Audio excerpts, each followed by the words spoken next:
Atlanta Motor Speedway. This track produces some of NASCAR's most thrilling races. Combine fast speeds with the threat of the big one around every corner, and you have a recipe for one hot July Saturday night for the NASCAR Xfinity Series. We did it, baby. Hell yeah. Thank you. Thank you. Nice job. Nice job. Racing here at Atlanta Motor Speedway. We're going to have a ball down here today. Being my home racetrack. Can he win in Georgia? Austin Hill holds him off. He wins. Hell yeah, boy. Anytime that I can win there is really special. Austin Hill has won for the second straight time at Atlanta Motor Speedway.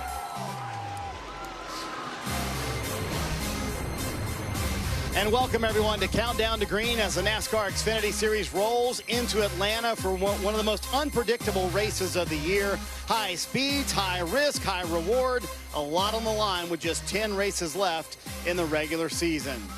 And welcome everyone to the Peacock Pit Box. I'm Marty Snyder. Kyle Petty, Brad Daugherty joining you here as well. You know, Kyle, there are a lot of unpredictable races left on the calendar in the 10 races until the playoffs start for the NASCAR Xfinity Series. Chaos always happens here. Where does Atlanta rank on the chaos meter for you? It's at about a 10 on the meter on a scale of 1 to 10. And I say that because of this, because this is an opportunity. This is an opportunity for 10 or 15 guys to grab that brass ring and make the playoffs. And you give that many people an opportunity at a prize, there's going to be chaos when they all go for it at the same time. You're absolutely right. And now you got to remember now, the reconfigure since last year, there's only a few guys that kind of have this stuff figured out as far as drafting and utilizing the super speedway techniques. Everyone else is just right around it. So this is a great opportunity. There's going to be chaos. Things are going to happen. You have to be able to be there to seize the moment. You know, Brad, I think some folks were surprised the success for Cole Custer didn't come early in the season after the move from Cup to Xfinity. It's rolling now, though. Won at Chicago last week after a little bit of rain in the streets of Chicago. Started from the pole in that race. Is he setting himself up as the championship favorite, you think? Oh, I think without a doubt. I mean, you got to remember when he left the series, he was championship material, and then he went into the Cup Series. He's just getting back into the groove of things, and we're seeing the Cole Custer that was in the Xfinity Series before and was dominant. He is absolutely setting himself up to be the champion of this series. So speaking of Stone Cold Cole Custer, you know he celebrates with 2 beers, just like Stone Cold Steve Austin there, Kyle. Do it, man. He's at Driver Intros with Dale Earnhardt Jr. and Jeff Burton. Jr., does he have the beers on ice if he wins tonight? Yeah, we want to know, do you got the beers on ice every week, especially if you win tonight? That's the plan, right? I mean, we're going to Stone Cold some beers here, hopefully, at the end of this thing. We got a good car, so I hope we can do it. Well, I've been interested to talk to you this year. You back in the Xfinity Series. I'm not going to ask you if you're having fun because I'm watching you. You're having a great time winning these races. But what is the ultimate goal for you? Is it to get back to the Cup Series? Yeah, I mean, I think when you look at NASCAR, I mean, that's the epitome of our series. You know, you want to be racing Cup, but that's where the competition level is and everything. I mean, but, you know, being able to work with these guys here, it's been an awesome year. I mean, we didn't start the way we wanted the year, but they've worked their tails off to try and get us to where we need to be, JT and everybody at the Xfinity shop. And I'm really proud of where we've come, and I think we'll be a real threat here coming into the playoffs. Well, we've won some Xfinity races this year. There's another chance tonight. Obviously, we saw in qualifying, cars don't always drive very good. What is it going to take to get this win tonight? Man, I mean, it's crazy here. I mean, we know that. I mean, there were probably 20 cautions here the first race. So, I mean, overall, you got to keep your car in one piece. Cars are not going to be handling good. It's hot. It's slick out. So, hopefully, just keep it in one piece, get some stage points, and be in the fight then. So, what is the strategy toward the end of the race? We know a lot of teams are very tight on fuel. Do you know exactly how you're planning on running that final stage? I can't tell you everything, you know, but no, I mean, it is really close. So, I mean, you probably only need a caution or two to get you to where you need to be, but it depends on how your car's handling too. You know, you got to play it by ear, and we'll go from there. But I'm confident what we got. We were good here in the spring. We just need a little bit more luck. So hopefully stay up there and have a shot at it.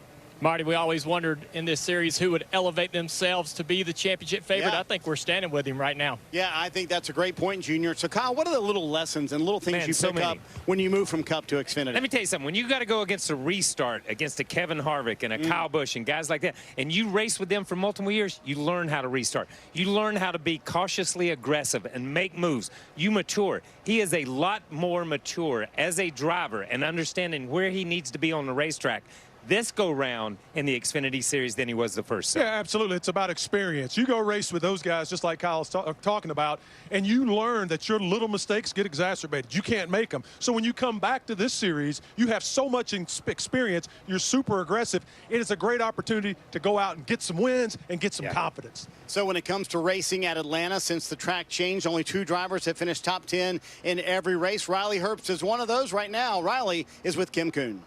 And Marty, you stole my stat. Riley, Marty was talking about the fact that you were one of 2 drivers to finish top 10 in all 3 reconfigured races at Atlanta, and you led laps in the spring. What suits you so well to the new Atlanta?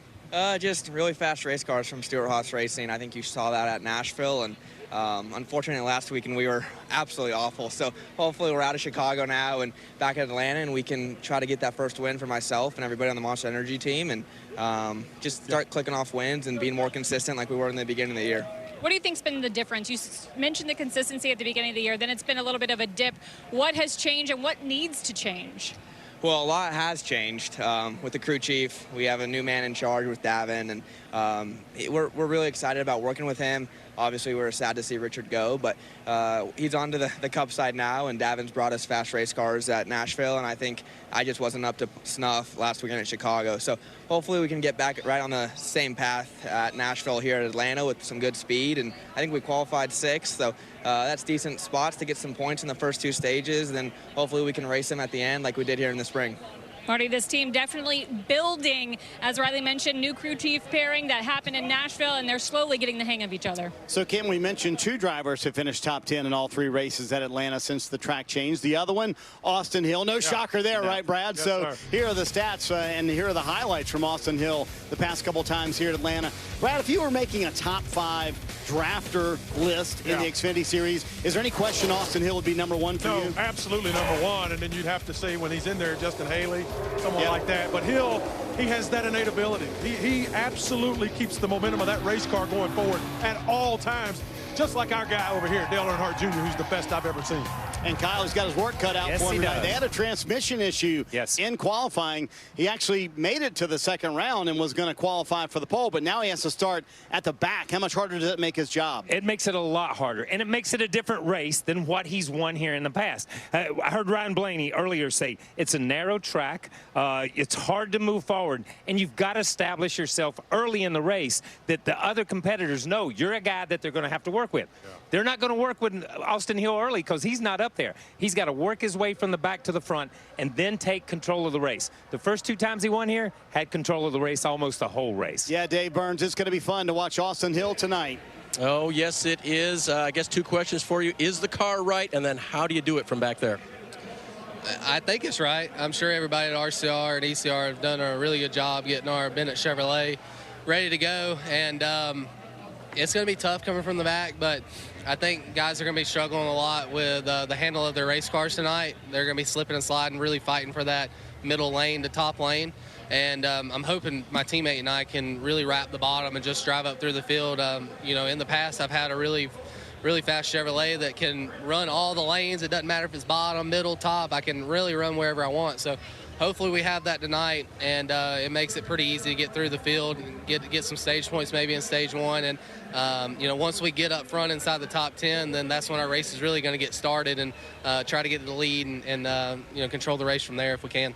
And maybe he can do that controlling again. He brought up a good point. Sheldon Creed, his teammate, will be back there with him. It'll be fun to watch, Marty. Yeah, Dave, Austin Hill, one of 6 Georgia drivers in the race tonight. This track has been a part of NASCAR history for over 60 years. All the greats have won here. Petty, Jarrett, Yarborough, Elliott, 2 times. For decades, this track was a Cup championship deciding race. So many great chapters written here and many more to come at AMS. 2019 making way to the garage. We're not scoring him any longer. And we have got a car stopped at the start-finish line, and that is going to be Josh Williams. I've never seen this kind of display before. Apparently, if you get in a wreck of any kind and a pizza bear bump falls off you or out of the race because you littered the racetrack. Yep, this is some bull, you know what. Never heard of this in my life. All right, that's a good way to protest, right? Sure. And Brad, to me, it reminded me of Kyle Petty circa 1993. No doubt about it. Did that not reak of something Kyle would have done back in the day? 93-ish, right along there. That is that a fair assessment of what Josh Williams did? In all honesty, 100%. In all honesty, I stood in solidarity with Josh, and for a week I rode around in my car. I rode around in my car and threw bear bond out the window. So I stood in solidarity with him. Josh has since turned that viral moment into good. Dave Burns, tell us more. Well, Marty, it really has turned out for good. I think a lot of kids knew Josh Williams as a race car driver that would come to visit them in the hospital, which is awesome. But then they saw he's kind of stubborn. So how'd you work all this out to the ultimate good? You know, it worked out really good. I mean, you know, at that point in time, I didn't think it was a big deal, right? I was just mad, you know, short track racer, being old school. And once I got out of the hauler, I got swarmed by all these people. I was like, oh, this is big, right? Got back to my phone and had like 300 missed calls and all kinds of stuff going on. And I was like, man, this is wild. So we spun it into a positive and made our T-shirts, and we're able to donate to some charities. So that was cool for us. So I think it ended up a good thing, real good thing. And it seems like there have been a couple of times when you've had things associated with your children's hospital visits. The racing seems to go well in association with those weekends. So you're looking for a big night? I hope so. I hope so. Hopefully, if we have to park it anywhere today, we park it in Victory Lane. We got a really good race car. Got Cool Ray back on board here. So the guy's been working super hard. We've had some bad luck, but that's racing, right? So hopefully we get this ship pointed in the right direction and end up parked in Victory Lane. And Josh has a really good race car tonight, Marty. It could happen. Good stuff, Dave. One driver who would like to relive the spring race here, but for his success, is Daniel Hemric. He finished second in March. Right now, he's with Kim. Yeah, Marty, and when the Xfinity Series was here in the spring, runner-up was Daniel Hemric, but very different conditions. It was freezing back in March, very warm here today. So what's the expectation for tonight's race? Yeah, I think just, you know, being versatile. Obviously, the racetrack, every time I come back here, loses a little bit of grip, gains a little bit of character and roughness and ride quality of a race car. And yeah, hopefully our Circle Chevrolet, you know, we can adapt to whatever the conditions are. But I feel so super confident every time I come to this style of racing, whether it be Daytona, Talladega, or this new hybrid of a speedway package we have here in Atlanta. So I'm excited for the opportunity. We have a bunch of folks from Circle here, so it's cool to have Garrett and his family here, and I look forward to putting on a good show and hopefully getting all those guys to Victory Lane when it's all said and done. Marty, I think any team owner will tell you there is nothing better than a confident driver. Yeah, no doubt, Kim. Brad, so this is one of those races where there's a lot of confident drivers. Yeah. A lot of drivers feel like they could win this race. But who are some drivers you're thinking about tonight that view this race as maybe one of their best chances left in the regular season to get to Victory Lane? Yeah, you know, obviously we talk about Austin Hill being from Winston, Georgia, but another guy from Georgia, Tucker, Georgia, is Ryan Sieg. He always runs really well at this racetrack. He is strong. I'd like to see him have an opportunity. If he can hang around, that's a possibility. And a guy who almost won it last year was Parker Kligerman. Yes. Ended up finishing fourth. Now, he came across backwards, but he was flat. Just like his hat right now. Yeah. But he came across, man. He came across. He finished it off. Yes. Yeah, Kyle, how about you? Sam Mayer. I look at the last 4 Speedway races. He's finished in the top 10 out of 2 of those and a second, his best finish. So he is a Speedway racer. He's getting there little by little. The other, Jeb Burton. His 2 Xfinity wins have come on Speedways. Knowing how to see the draft, almost see the air like they talk about. Anticipating the moves that one line will make and the other one, Jeb Burton, it looks at this as a huge opportunity. Including the last drafting race at Talladega. Hey, when we come back, Steve Letarte joins us to discuss the Xfinity Series cut line. Plus, Dale Jr. explains the difference between Atlanta and the other drafting tracks as we close in on Green Flag. Gorgeous evening here in Atlanta, Georgia.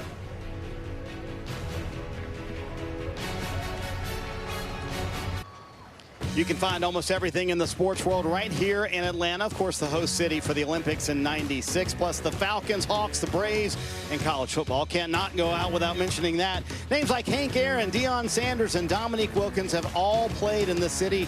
And, of course, since 1960, NASCAR has been a part of the scene as well. That continues tomorrow, the NASCAR Cup Series, right here from Atlanta Motor Speedway. Can the native son, Chase Elliott, get his first win of the season and win back-to-back races here, defend the win from last year? Find out tomorrow on USA.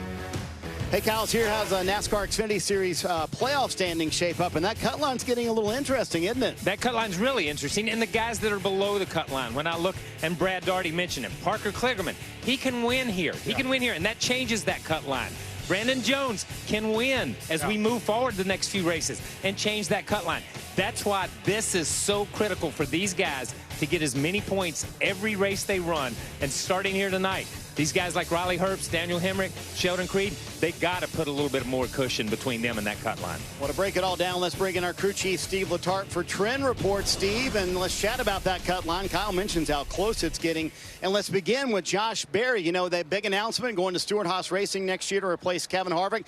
But how's his day job going right now at Junior Motorsports? Well, I know I'm supposed to trend up or trend down, but I'm going to call it neutral for Josh Berry. Even though this driver's used to winning races, he won 3 a year ago. No wins this year, but the same amount of top 5s and even more top 10s. So I believe a win is around the corner, a neutral score for Josh Berry. How about Sheldon Creed? How is he trending? Creed trending up. He's currently in a playoff position. He's averaging 5 spots better than a year ago, much like Berry, looking for a win this year, but trending in the right direction. All of a sudden, Brett Moffitt has thrust himself in the middle of the playoff conversation. Steve, how are you feeling about his trend for a playoff run? Brett Moffitt and AM Racing both trending up. The first year in Xfinity for this team. Brett Moffitt has found a home 4 weeks in a row inside the top 15, a top 5 last week at the tough road course or street course in Chicago, trending up for Moffitt. How about Brandon Jones? Well, it can't be positive for everyone, Marty. That's not the segment. Brandon Jones trending down. He's averaging nearly 7 spots worse than a year ago. This is a team you would expect to make the playoffs. Currently 74 points out of the playoffs. There's nothing I could say but trending down for the driver of the 9. Boy, Steve, since this track changed, it has become such a unique place. It's now a drafting track. So how do you play this race now on top of the pit box? Track position, track position, track position. Why it's easy to keep up and easy to be in the mix. Very hard to jump through that fence, that 5th to 10th place position. I call it the black hole. To fight your way through that black hole, if you are able to get in front of it, keep it. 2 tires, no tires, gas only, anything to stay up front. You think handling is a problem?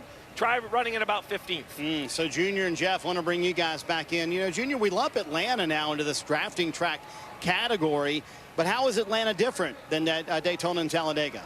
Well, it's a little bit smaller, a little bit more confined, but you're still wide open. You're still trying to run hard and use the draft. But with the confined spaces and the tighter turns, you see a lot more indecision. And indecision, or even trying to think or plan a move, is a bad strategy at plate racing. At plate racing, you got to do. You can't think about what you're going to do because somebody else has already done it by the time you've decided what you want to do. So that's the one thing about racing here that makes it even tougher for the drivers than at Talladega and Daytona, is with the confined spaces, you see a lot of indecision. Yeah, and with that confined spaces, a track record, the spring race 11 cautions. And that's one of the things you got to do differently here is you've got to have track position. It's really important. You just heard Steve say it, but you can't get in wrecks. Like, it's so easy. So how do you do both of those things? The humidity, right, Kyle? That's what always gets you inside. It's a dry heat, Marty. It's a dry heat in the car. That's my hair up. Oh, my goodness. My hair so Brad's hair now. Hey, 10 races left in the regular season for the Xfinity Series. Is it desperation time yet? Brad and Kyle weigh in next as we get closer to the little Saturday night racing on USA.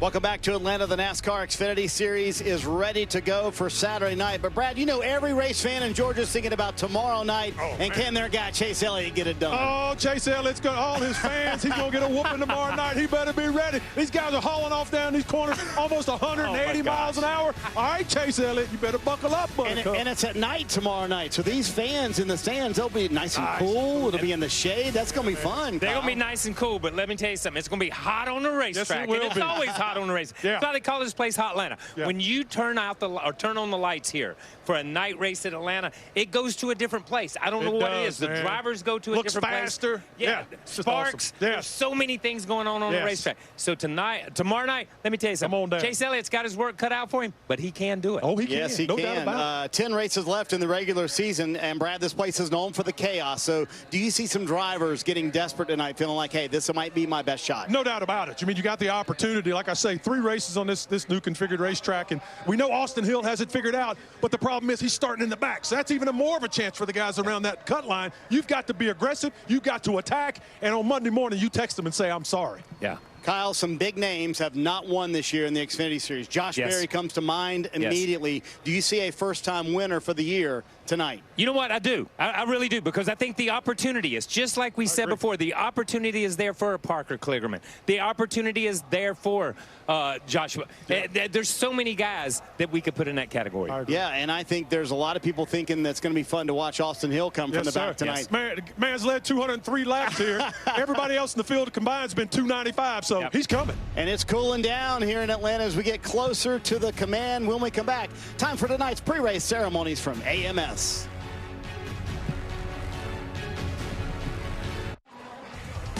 Almost time to get things going from Atlanta. The sun is setting, cooling down a little bit. Low breeze on the pit box. Everybody feeling good about that. Look at that grid packed. But at the very back of that tonight will be Austin Hill. And Kyle, I thought he brought up a terrific point in his interview a moment ago.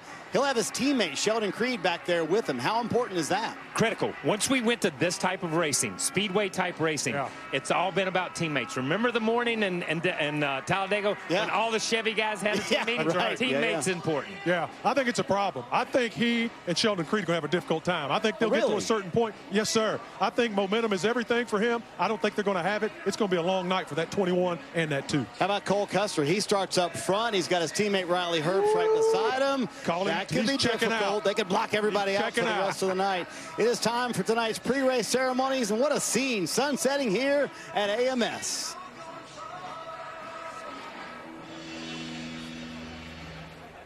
Ladies and gentlemen, at this time, we ask that you please rise as you are able and remove your hats as the Upson Lee High School Navy ROTC Color Guard presents our nation's colors. Here to offer tonight's invocation, please welcome pastor of First Baptist Church, Forest Park, Elliot Yancey. Let's pray. Father, we pause before a race-filled weekend to honor and recognize you. Lord, thank you for the country that we live in, and we ask you to protect those who work so hard to keep us free. Lord, honor those who serve in our cities, keeping us healthy, safe, and secure. We ask it for the safety of our drivers, crews, and officials this evening, and may they all perform at their best. Protect our fans as they come to and from the track. It's in Jesus' name that we pray, our only hope. Amen. Here to perform our national anthem, please welcome Kendall Peoples. Oh, say, can you see by the dawn's early light what so proudly we hailed at the twilight's last gleaming, whose broad stripes and bright stars through the perilous fight o'er the ramparts we watched were so gallantly streaming, and the rockets regular, the bombs bursting in air, gave proof through the night that our flag was still there. Oh, say does that star-spangled banner yet wave o'er the land of the free and the home of the brave?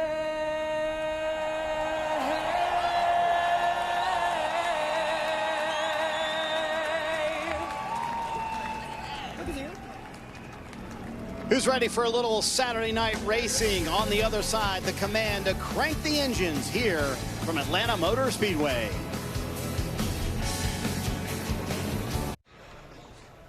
Atlanta Motor Speedway, it's had a few facelifts, a couple different configurations, but it's settled on high banks, and we're about ready to see some high action.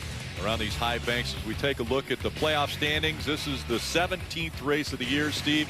And right now, Austin Hill seems to be the hottest driver. Well, he is, but with only 7 names in yellow, that means they've won a race. Look at the list below them of drivers looking for their first win. Barry, Mayer, Creed, Hemric, Herbst, they're in the playoffs, but yet to win.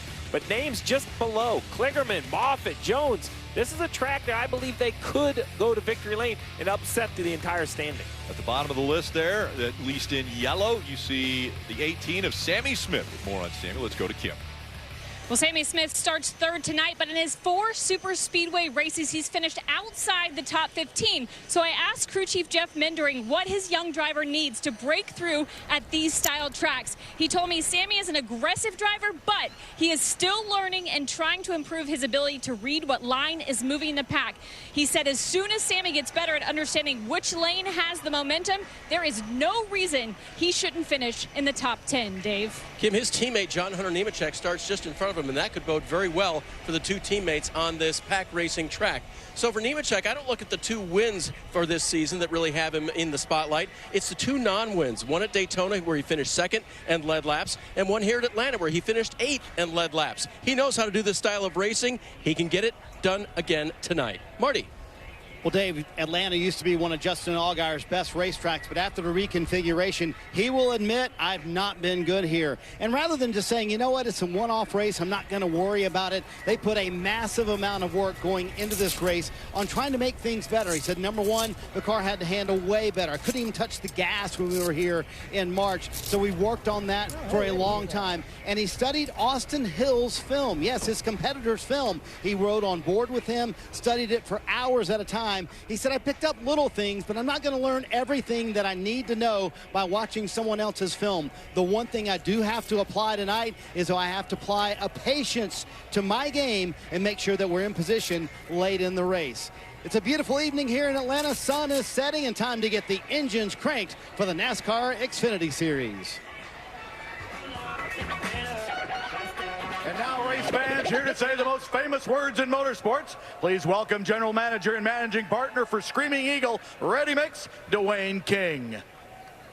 Xfinity 10G race fans, this week, America's favorite gas man, Chocolate Myers, rang the bell and defeated cancer. Ooh, ooh, ooh, ooh. And now, on behalf of Alsco and all of its employees and Screaming Eagle Ready Mix, drivers, start your engine! Fire flaring up when you're ready. Fire when you're ready. Down here on the grid, the engines have fired, Jeff. We're walking by some of the cars. One of the drivers I think is going to be up front tonight, Justin Haley, a full-time Cup driver, but one of the best at the super speedways. Another full-time Cup driver. That guy right there, Ty Gibbs, we know how good he is in an Xfinity car.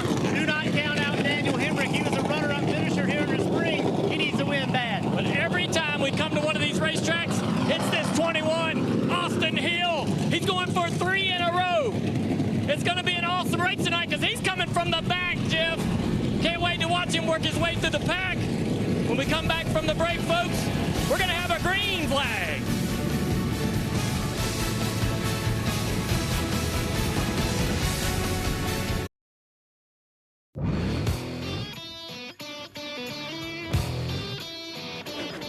Been running fast, crossing county lines just to make my name in the city. I worked for this for all these years and I wouldn't break her back down. I fought through all my fears and all of my frustrations. See the light is getting clear. I know I'm taking it now.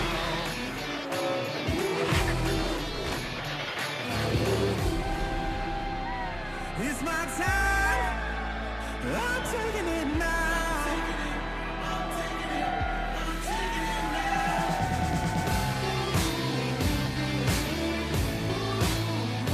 Can Austin Hill create another moment from right here at Atlanta Motor Speedway, racing under the lights? He's looking for 3 in a row, but he's got his work cut out for him because he's going to have to come from the back.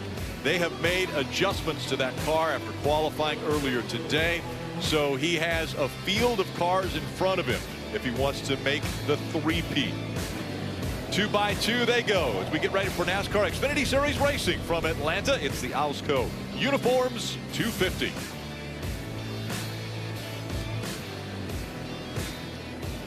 Up front, Chandler Smith and Hunter Nemechek are going to make up row number 1. A little bit further back in the field, let's chat about the driver of the 48, Kim. And Rick, he cannot be ignored when it comes to super speedway racing. That's Parker Kligerman, the number 48, won stage 2 in the spring and was second on the last lap, but went spinning backwards across the finish line and ultimately finished 4th in that race. They had a tiny vibration during qualify that continued during their pit road practice, but when I checked in with the team, they weren't overly concerned and said, we'll just have to see what happens when we go green. Dave Parker hoping to be a threat here again today. Kind of the same theme for Sheldon Creed. Let's see what happens. He will start at the back of the field tonight after those transmission problems that his teammate Austin Hill also experienced. The good news is that they will be together. Still hard to believe that we're talking about Creed not having won a race in the Xfinity Series yet. He could do it today, but he's got a lot of work ahead of him. Marty? Dave, only 2 drivers have finished top 10 in the 3 races since this racetrack was changed. One of them, Austin Hill. The other, Riley Herbst. He's never finished worse than 9th since that happened. I asked him the secret to what he's done here at Atlanta, and he said, honestly, taking advantage of moves quickly and not waiting on moves to develop for me. The other advantage he has today, his teammate Cole Custer starts 7th. Riley Herbst starts 6th. They plan to work together very early on in the race. Junior and Burton, want to go back to you. So, Junior, what are drivers going through in their mind right now as they get ready for what is the chaos and also the chess match of Atlanta? Well, this is a very mental race, and it is a chess match, so you're trying not to get nervous, trying not to psych yourself out. There's only 2 options, though. You're going to race toward the front, or you're going to sit around and ride and try to stay out of trouble. There's no middle ground. You'll get yourself in that crash, absolutely, finding yourself in the middle of the pack and staying there all day long. So you're going to see a lot of people working hard to try to get toward that front where they believe that's the safest, and other people trying to maintain and just save their cars till the end. Yeah, and there's no question. These races, I was always nervous. And I'm going to tell you something. You got to, if you see a move, you got to make it right now. You can't think about it. You have to make a move. Go for it. Be smart, but be aggressive. And at the same time, mistake-free. You cannot make mistakes in this race, Rick. If you do, you will not win it. Rick, we're going to watch a few laps down here. Back up to you, buddy. We're looking forward to that. The sounds and just the emotions that we're able to get through you guys being down there on pit road. They mentioned make a move when it's there. And I was talking with Sheldon Creed, and I said, what have you learned from Austin Hill? Because Austin Hill seems to have figured this out. And he said, well, I see a move and I think about it before I make it. He said, Austin Hill, he doesn't think about it. If he sees a move, he takes it immediately. And a lot of that also is relied upon by Derek Nealon, who is his spotter for the 21. So a lot of things have to happen perfectly if you're going to make the move at work and then move to the front. Take a look at the starting grid. And again, I mentioned Chandler Smith and Hunter Nemechek making up row number 1. Well, you mentioned those RCR teammates back there in row 5, Creed and Austin Hill, the fastest 2 cars in qualifying, both with mechanical issues early on. Watching those 2 come from the back is going to be fun to watch. A little bit further back, we look at row 6, Daniel Hemric, the champion of the series, and Ty Gibbs coming back to run in the Xfinity Series tonight. Yeah, Justin Haley starting again at Kaulig Racing, runs on Sundays for Kaulig, is a rare Xfinity Series start. We see Parker Kligerman. We heard the report about him back in row 9. See a couple of those yellow banners. We saw it with Parker Ratzliff going to the back after changes. Burton, you look at Jeb Burton, you think, okay, when we come to pack racing like this, it seems to be his forte. Yeah, well, he has that win at Talladega, and I think that anytime you win at a speedway race, it kind of gives you confidence at future speedway races. And I think that goes for really anyone in the field. You just heard Dale Jr. talk about it. What's your approach? Are you going forward or are you going backward? Well, if you're one of these drivers towards the back, how patient can you be? It's easy to say ride around, but this isn't Talladega. It's not 2.66 miles. It's 1.5 miles. So, even at the back of the field, you're getting to the accident pretty quick if it happens. Yeah, things very, very quick as they happen. Let's listen in to Chandler Smith's radio. Obviously, we got a really fast race car. Thank you guys for keeping your sanity for me after Chicago. I know I barely kept mine, so I appreciate everything you guys have done for me. Speedway racing today is just trying to finish this thing and get a good finish, stay up front all day, be good on pit road, stay free. I think the key words were those last ones that were said. Mistake-free. Well, that's everyone's plan, but you know what happens to good plans when the green flag drops? They usually go out the window. Interesting to see, though, Chandler Smith, pole sitter, he has the option. He's chosen the outside from 2 hours north of here. I assume that's not in Atlanta rush hour traffic. No. Talking Rock, Georgia. Rick, population 91. You think they're all here? I don't know, but if they are, I think you could get 91 people in Victory Lane. So I hope they are. If Chandler Smith goes to Victory Lane, they could have a town Victory Lane picture. I like that. Yeah, Marty mentioned earlier there are 6 drivers in the field that are all from Georgia. And so that's exciting that they can be racing here in their home state in front of family and friends. Yeah, it's, there's always something special. It doesn't matter, you know, stick and ball sports. Even when you play high school sports, winning in your own arena, in your own court. Race car drivers, some never get that chance, right? They're from an area that doesn't have a racetrack. So you can imagine if you were from Georgia, and this racetrack has so many historic memories from, remember this used to be where we crowned the champions for so many years. To think you could succeed here. Every time I see this track from above, it just reminds me just kind of how vast and impressive it is. And this guy, Austin Hill, he makes it look simple. It's anything but. And you mentioned it earlier. There's no thinking, right? It's just natural reaction. That's what he's doing behind the wheel. And he's hoping that when he gets ready to go up through the gears, they work. That was the issue that they had with their transmission during qualifying after one run where they were the fastest. They had an issue with transmission, had to go change those. That's why they're starting at the back. Will they get to the front? Well, they're going to have to go by Chandler Smith, John Hunter Nemechek. Up through the gears they go. We're racing in Atlanta.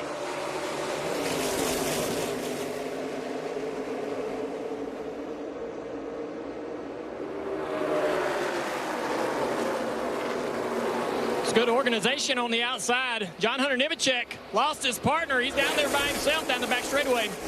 Yeah, he's going to need some help. He's going to try to side draft that outside lane and try to get some help coming from behind. But you can see, as together as that outside lane is, it's going to be a huge advantage. But now they've gotten to the bottom. John Hunter has somebody to follow.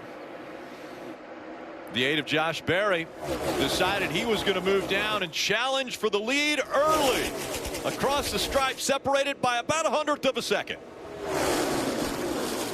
Side by side down into turn 1 and 2. Still neck and neck for the lead. Berry on the bottom. Chandler Smith up high down the back straightaway. Organized behind him, Jeff. It's going to be a battle here. Yeah, it's just no help on that inside line. John Hunter just cannot pull up to Josh Berry. Now he's starting to come up just a little bit, but John Hunter just can't close the gap. 2 car lengths between Berry and John Hunter Nemechek. That 20 on the inside, but it's still Chandler Smith on the outside trying to surge ahead as they go back into one. Big run on the outside there. Chandler Smith not able to help. They are more organized in that top line. Everybody's starting to move up to the middle. Down the back straightaway, a big push coming on the outside. Josh Berry trying to side draft and slow it down. As chaotic as it can be around this racetrack, the top 2 are looking good as they run door to door, side by side, continuing to race for the lead here. And on the bottom line, that 8 of Josh Berry, no help. No one pushing him. No one giving him a shove around this racetrack. Up the racetrack he goes, very close to getting into Chandler Smith's side. Yeah, really close, almost contact right there. I just feel like that bottom lane, the car's not driving good enough for John Hunter to stay in the gas to be able to pull up behind that 8 car. Here he comes now. He's got somebody pushing him. Inside lane is a little better formed up now. Well, that's somebody behind the 20 is the 19 of Ty Gibbs, a Joe Gibbs Racing train on the bottom. Will the 20 look inside the 8? No, he won't. 3 wide, gets very narrow very quickly here. Josh Berry now clear out in front with the help from the 20 car. The bottom has momentum right here. The bottom. Spotter TJ Majors giving him information. The bottom's working together, but now this 3 wide is going to slow that bottom down. Contact. Yeah, contact made. Justin Haley came down to the inside of the 19, and Ty Gibbs said, nope, I'm shutting the door. And there was contact made between those 2. That was close right there. You got to be careful not to cross that inside line, get penalized, but he got shoved below the line. John Hunter Nemechek in the 20. Josh Berry way out in front here. You have to wonder, when these cars do get organized, what kind of run they're going to have up on that 8 car. You see the contact with Haley down the back straightaway. 3 wide racing there in the back, but the battle for second still tight, allowing that 8 car to drive away. And I don't think we've seen that this year. Josh Berry running out front comfortably. Still looking for win number 1 of 2023 as the pack back behind him, dicing it up.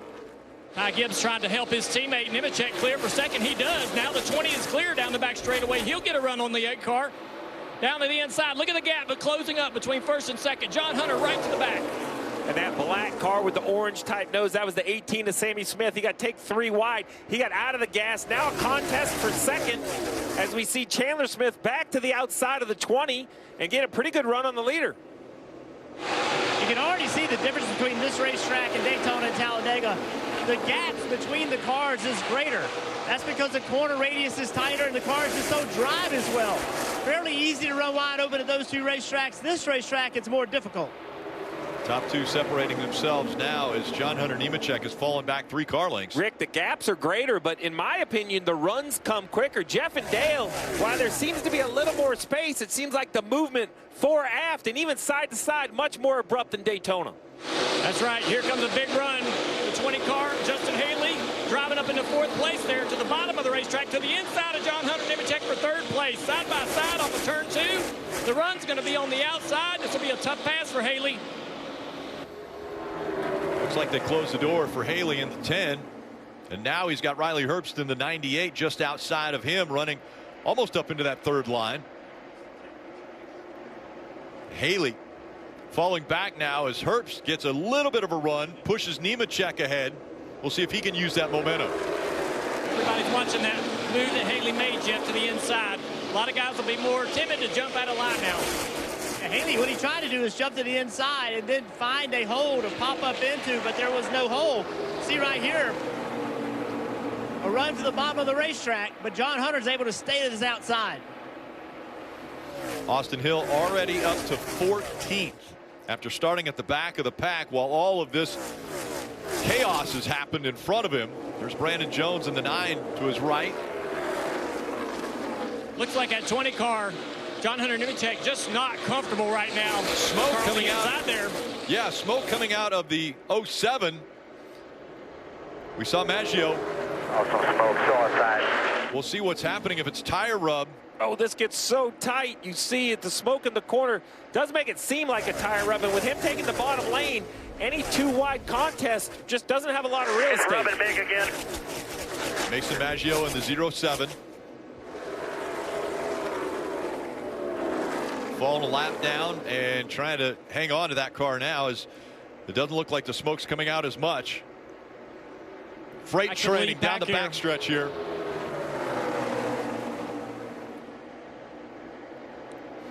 Josh Berry still leading Chandler Smith. Riley Herbst, the top 3, is now their nose to tail.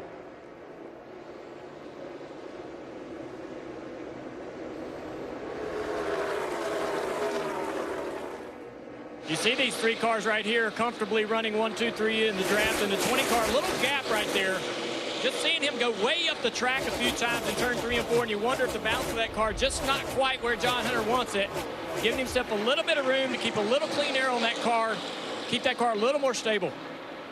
Saw Chandler Smith in the 16 checking a little cleaner air just to the inside of the 8. Now Berry run the line that everybody wants. A little bit higher this time through 1 and 2, and that allows John Hunter Nemechek to try the bottom, getting a little cleaner air on the nose. Yeah, that's just an effort. All these cars, nobody's driving the way they want them to be driving, and that's what they're doing. They're spacing themselves out, giving a little bit of room and then offsetting to get air to the car to make it drive better. At Daytona Talladega, they'd be right up the guy's bumper, but here you need a little bit of air to get the car driving. They can push here at Atlanta. We haven't seen a lot of pushing yet. Josh Berry out front.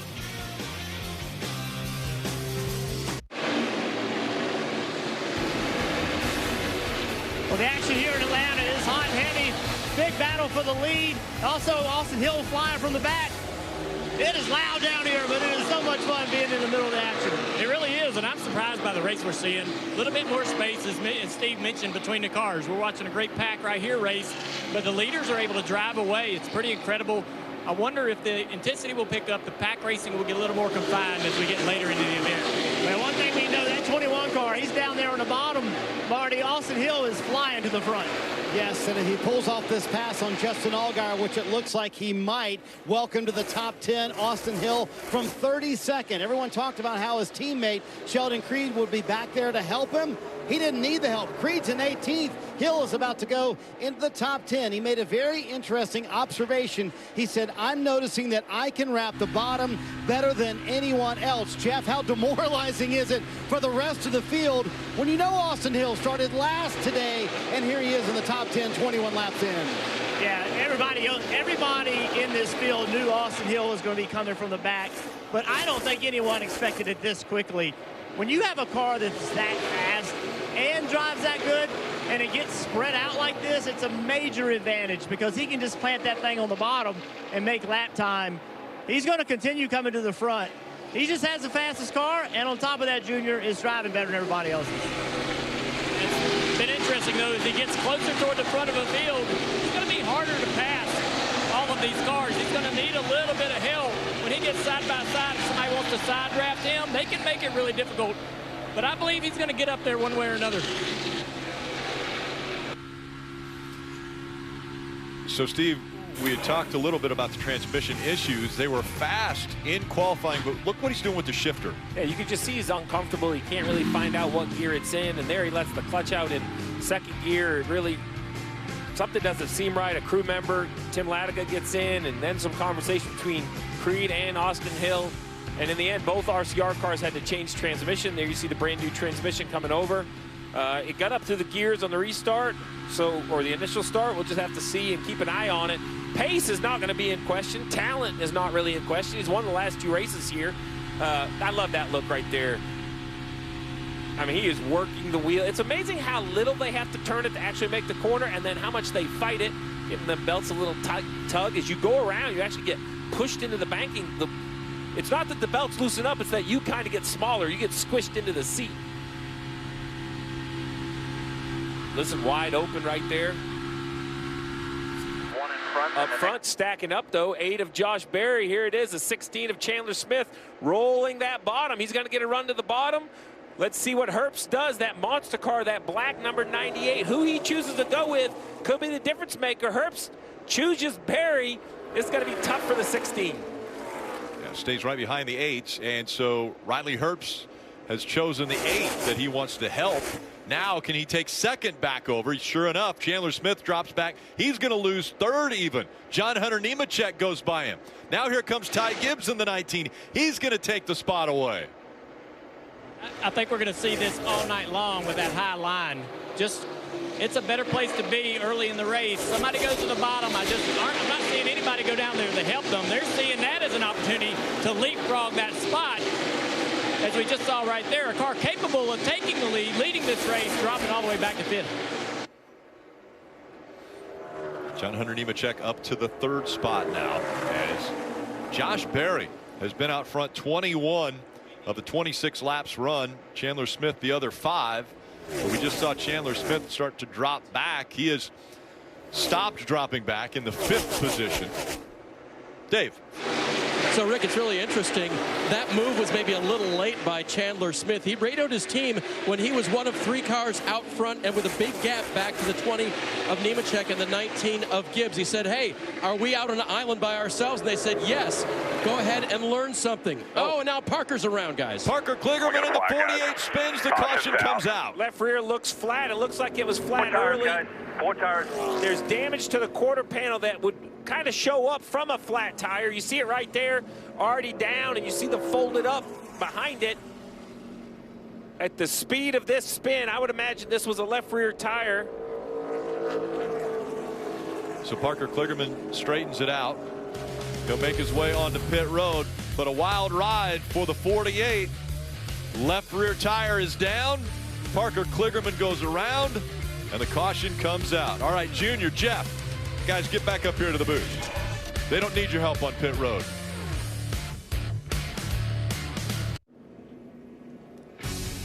NBC Sports coverage of NASCAR on USA is brought to you by Toyota. Let's go places. And by Progressive. Save when you bundle motorcycle, RV, and boat insurance. Visit progressive.com. Caution comes out for Parker Kligerman, losing the left rear tire on that 48, and he goes around. They came and changed the left tire, but Steve, it looks like it is down up here against the wall. Yeah, unfortunate or fortunate, depending on how you look at it. You could tell he feels something. He drives up the racetrack. The lettering is starting to come off it. You can see the car moving around, and in the end, the car just comes around when the actual tire carcass comes off the tread part. A little bit of damage to the quarter panel, but could have been very easily more damage than that. Contact with the outside wall. So unfortunate to have a flat tire, but very fortunate to not have more damage for the 48. Kligerman currently scored a lap down, but as you mentioned, tires all up, and still the body doesn't have a lot of damage. We see, is that Ty Gibbs? Well, yeah, so 10 to go in this stage. You could pit here and then not pit at the end of the stage, and I think that's what you're seeing with Ty Gibbs. He's not running for points, so this is using a little bit of a strategy call, Marty.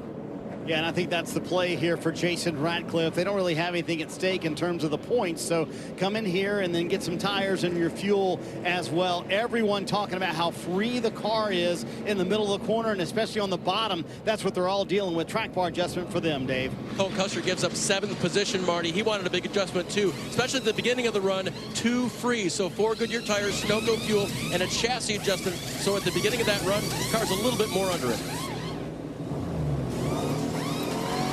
Up pit road, Sam Mayer able to get by the 19 of Ty Gibbs, and it's like Mayer's going to win the race off of pit road.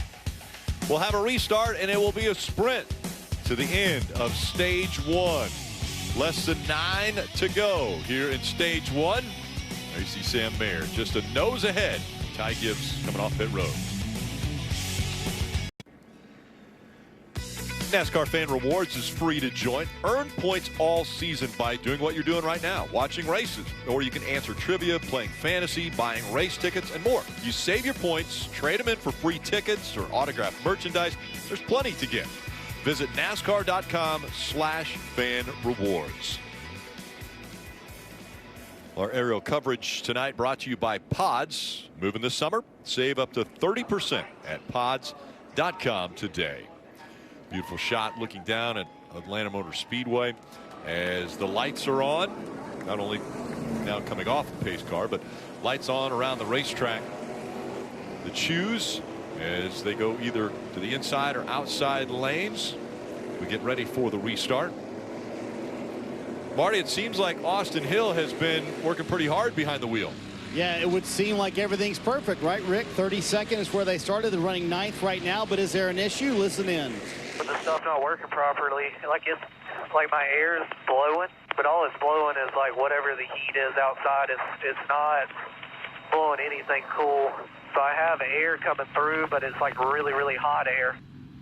So, Steve, if your driver tells you that he's getting hot air blowing on his face, how concerning is that here in stage 1? Well, it's not a physically demanding racetrack as much as a Bristol, but the mental concentration required is extremely high. So anything that makes you more uncomfortable is going to make the task harder for the 21 of Hill. Also making the task harder, the 19 of Ty Gibbs. You're going to see kind of in the top right, you see right there, that tire gets held. This tire does not. It bounces back and goes out of his pit box into another pit box. That's what's now considered an uncontrolled tire. So he'll go to the back of the field. So after coming to pit road, hoping that strategy was going to play into his hands, that penalty puts him at the back of the field for the restart. Josh Berry will be on the outside. Hunter Nemechek on the inside of row 1. You see Riley Herbst right on the back bumper of the 8 of Berry as they go back up through the gears. And back to racing here at Atlanta. 6 laps remaining in stage 1. Very organized push on the top lane between the 98 and the 8. You see the space between the cars on the bottom, led by the 20 of John Hunter. That's that blue nose, white roof number 20. Looked like Chandler Smith in the 16 was going to get to his back bumper, but couldn't quite get there, as we see Riley Herbst running in that second lane. And remember, the top 10 or 12 cars decided to stay out, so they're still on old tires. The one of Sam Mayer, first car off pit road, on tires. He's back about 5 or 6 rows.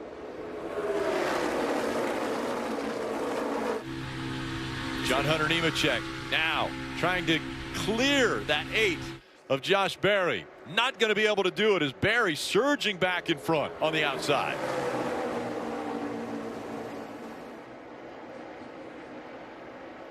The style of racing is just a little bit different.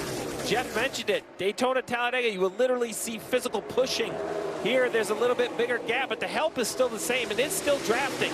You want a car in your lane, a car behind you, pushing the air, as now you see the 8 getting that push from the 98, the Monster Energy car up top of Herbst. Chandler Smith, though, now comes to push the 20. It's like an accordion.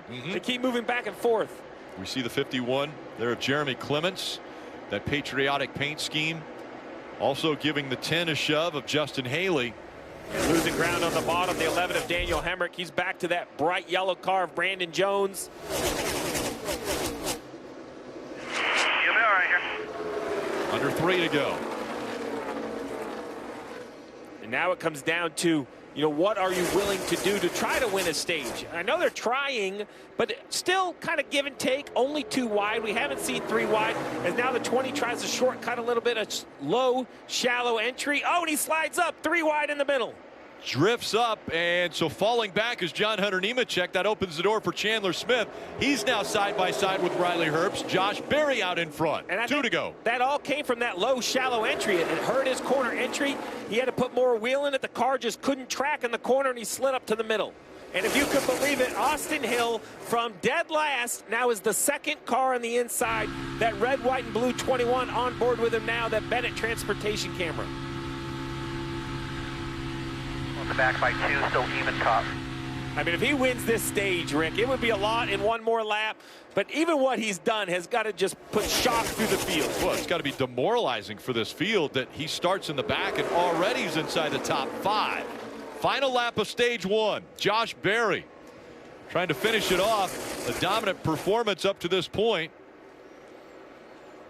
98's going to have a huge run right here into 3. What does he do with it? Is he going to be able to get to the outside of the 8? He is. Will it continue to start finish?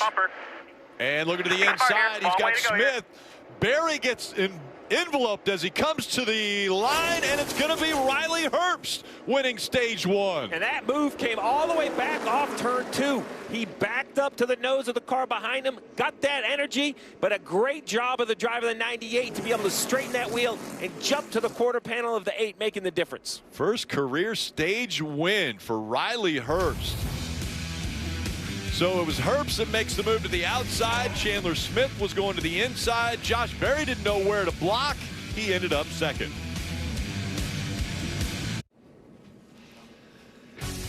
NBC Sports coverage of NASCAR on USA is brought to you by Credit One Bank, a credit card company.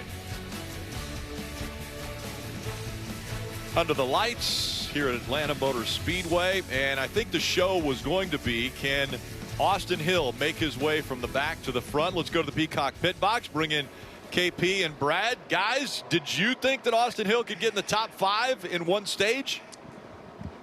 Tell me, Brad. No. Tell me. No, I did not. I mean, I thought he would get to the top 15 and stall out. He got to 10th and stalled out a little bit and then just kept moving forward. I'm absolutely shocked, and I think these guys are horrified to see that 21 run 5th. The way his car handles is how he got to that point. He wraps the bottom of this racetrack in 3 and 4, and dead in the center of the corner, he picks up a car length. If they get him 2 wide and 3 wide, they kind of bog him down because he doesn't have the run up off the corner. But I have been totally impressed the way he's worked traffic, the way he's been patient to get where he's at. Marty? KP pit stops here at the end of stage 1. Josh Berry led 34 laps, but does not get the stage win. He'll be on the top of your screen. Says just needs rear security, and it's tough to run the bottom later in the run. As Rick mentioned, first ever stage win for Riley Herbst. How about that? He too saying the car way too free on the bottom. He said it's actually better in turns 1 and 2 than it is in 3 and 4, Dave. The pride of Talking Rock, Georgia. 21-year-old Chandler Smith says the handling is perfect. So it'll just be 4 Goodyear tires, Sunoco fuel. We'll see if his team can help get him from 3rd to 1st off of pit road. No, that won't happen. Jeff Burton rolls by 1st, followed by Riley Herbst, and here comes the rest of the field. Riley Herbst, after winning stage 1, comes off of pit road just behind Burton, and we'll see how he will restart. You can throw Atlanta into the hat of cities that have had great sports histories, and so many greats have come out of Atlanta and the things that they have seen. The Olympics were held here.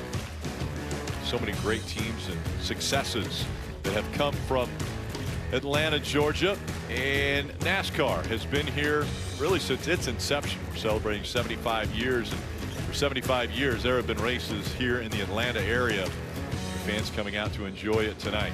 You see that fried dough right there, Rick? I did. Man, that caught my attention. I won't lie.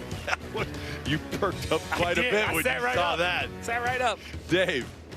A lot of cars staying out. Chandler Smith will be among those buried deep at the restart. There was a little discussion after the pit stop. Sorry, Jack, man. Yeah, they all got frowny faces on right now, but we're going to have one more shot at it. So, took a long stop there. We lost our track position. Crew wasn't real happy with that. Frowny faces right now, but they'll have another shot. You see a little bit slow on the left, but to be honest, you know, they were going to lose track position anyway because that wave of cars that pitted at lap 31 were going to stay out. So the best that the 16 was going to restart is probably maybe 10th or 12th, currently in the 16th. So really, I only call it maybe a 3 or 4 position loss with the slower stop. See the stage points that were earned, top 10 earned points, those that are running for Xfinity Series points. That's why Haley has a dash next to him. He won't be receiving any points. Yeah, a lot was made about the 21 of Austin Hill, and now it's his teammate's turn. The 2 is Sheldon Creed at the point. Creed on the outside. Cole Custer, most recent winner in the Xfinity Series, on the inside.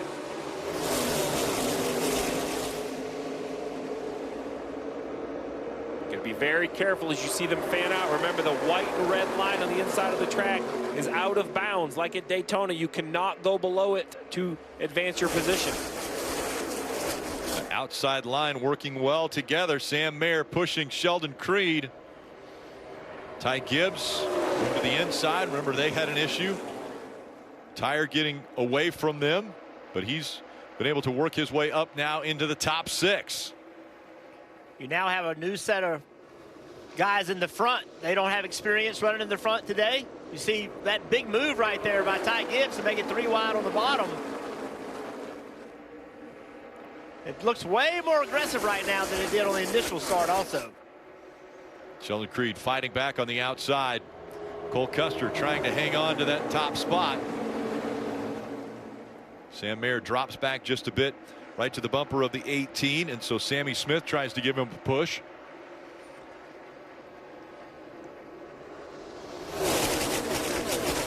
Gibbs now the second car on the inside, but getting challenged. 3 wide they go as Ryan Sieg, another Georgia native, moving up to the inside. Well, Gibbs put Ryan 3 wide a few laps ago, so Ryan repays the favor with an opportunity to move into 3rd place there, Rick. Now Gibbs trying to stay right behind the 39. And back here. 4 wide. Real close there. Jed Burton in the 45 car almost clipped. Yeah. Jed's trying to get this high line, Rick. He's lost a lot of momentum trying to get up here and force these guys to push him back up front here. Side by side with Ryan Sieg. Sieg trying to take the lead away. Sheldon Creed on his outside. Sieg falls back right to the bumper of the 16. Chandler Smith gives him a little push using the air, and Sieg once again surging on the inside. Only 3 cars on the inside line. Everybody stuck in the outside.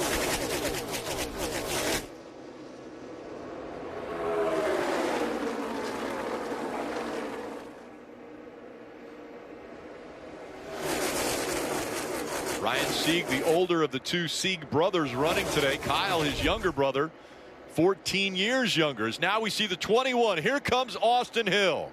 There's a lot of energy. Oh, the 39 loose. Did you guys see the bobble in the 39 car? He backs up to the 16. We got a spin here, the 31. Big save. Parker Retzlaff. He slides, but doesn't get turned around, and the caution comes out. I'm all right. All the same, bud. Yeah, what looked like a crash, he ends up straightening it out and continuing on. But the caution does come out. That means another restart.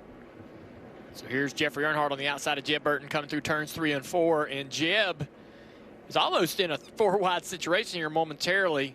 The air from the 7 pushes him up the racetrack, almost clipping the 45. That was a very, very close call there for everybody. Here's the caution right here, the 20 sliding up the racetrack.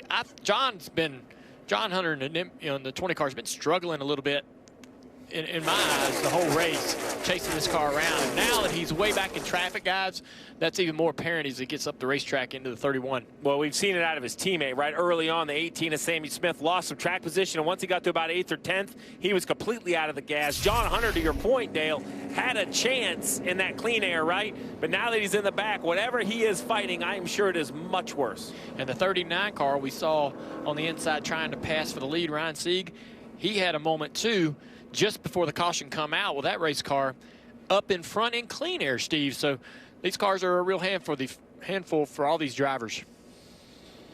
We'll reset the field and getting ready for the restart.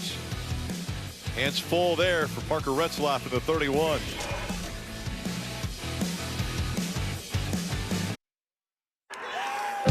Yes, Atlanta! Yeah! Oh, yeah, baby! Hell yeah! This is huge!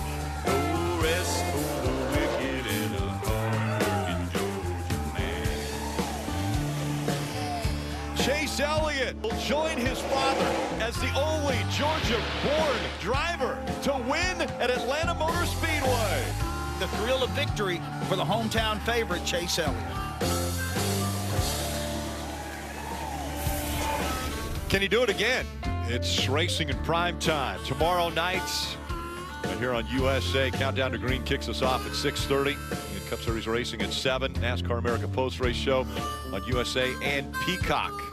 And that will be right as the checkered flag flies for tomorrow night's race. Well, the stage is set, Rick, right? Because with Chase Elliott having to miss those races due to injury and one due to suspension, mathematically he can get in on the playoffs. He's even probably looking okay on points as he keeps gaining them.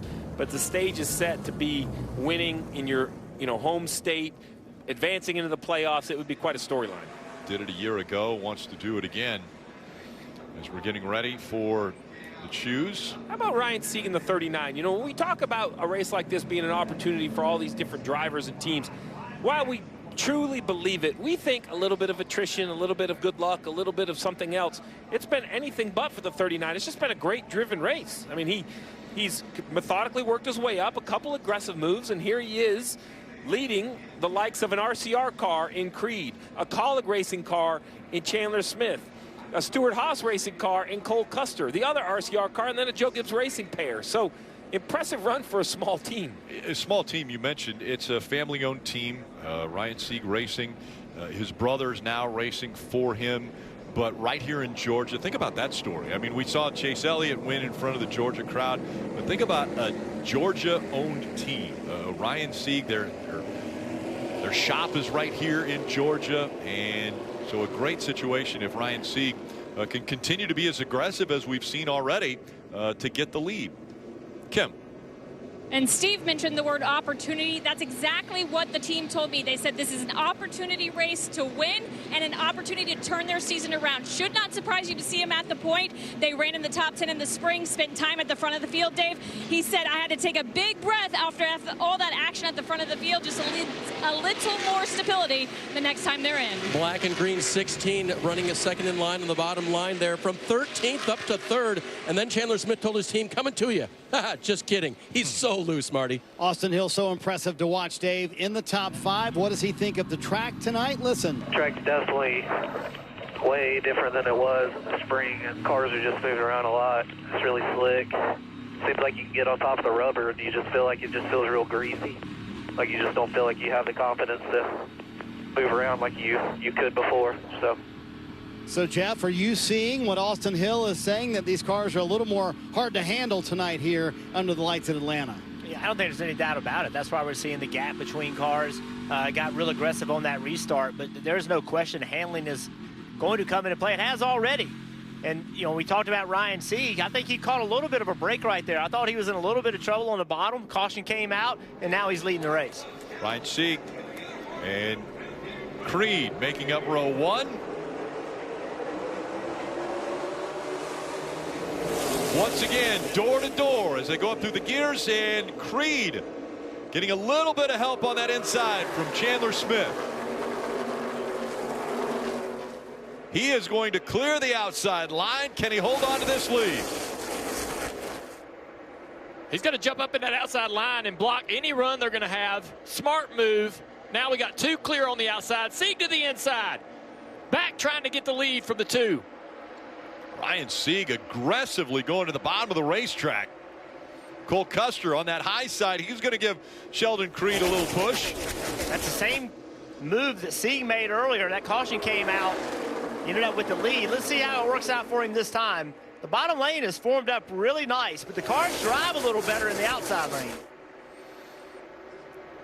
Creed trying both lanes now, blocking that high line and the momentum. Here comes Sieg on the bottom, and Creed comes down to block that.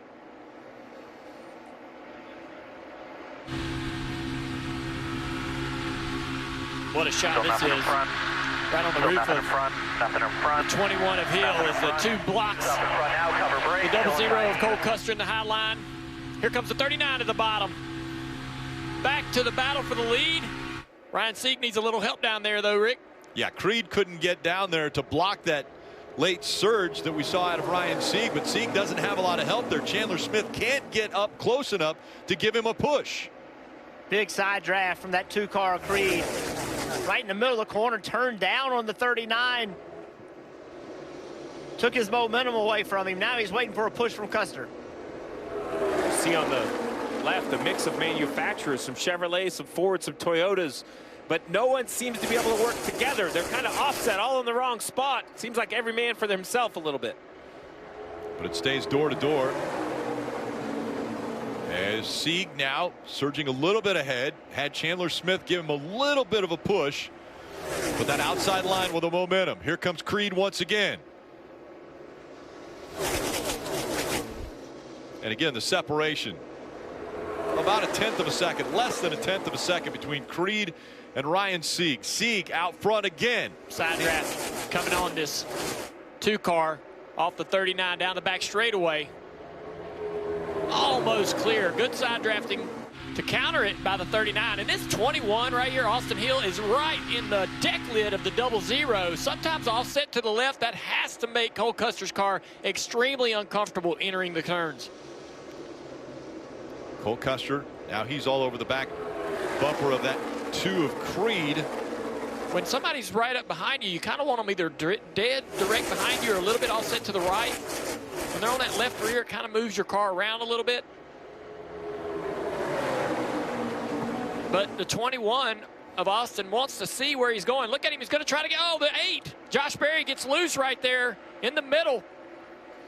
He slides up in between numerous cars, one of those being the 19 of Ty Gibbs. He's on the outside of this 3 wide. And how about right behind Ty Gibbs? That's the 36 of Weatherman. A great run for the driver, the 36, yellow out. Cautions come out. And a lot of damage to the 44 of Greg Van Alst.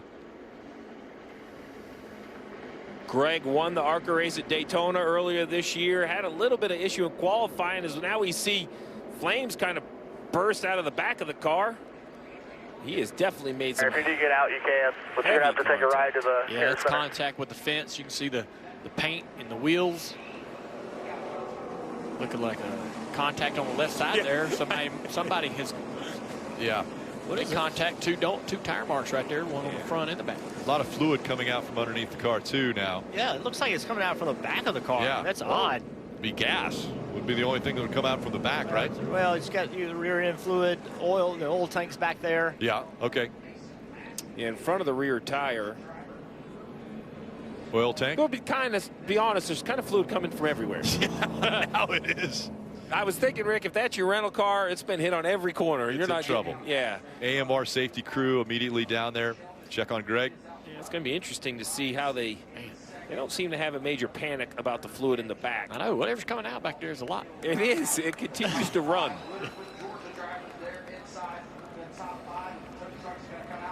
You see a filter liner. See that, Steve, right there? Yes. Is that the trailing arm? I want to know if maybe he didn't have a mechanical issue before he hit the fence. Yeah. Or if it's moved enough. Let's see here. He's kind of doing his own thing. A little bit loose. Corrects. Now we're headed up the track. So the sparks come out there. And then you just see the damage. I don't see it's not like it's tracking a ton of fluid right there, though. So I think maybe the fluid is a result of the impact. Yeah, it probably knocked when it hit the right rear, it probably bit the Panhard bar. Yeah. And then it got into the rear end cooler. Rear end cooler, oil tank, to your point, Jeff, right? Once the truck arm and track bar bends.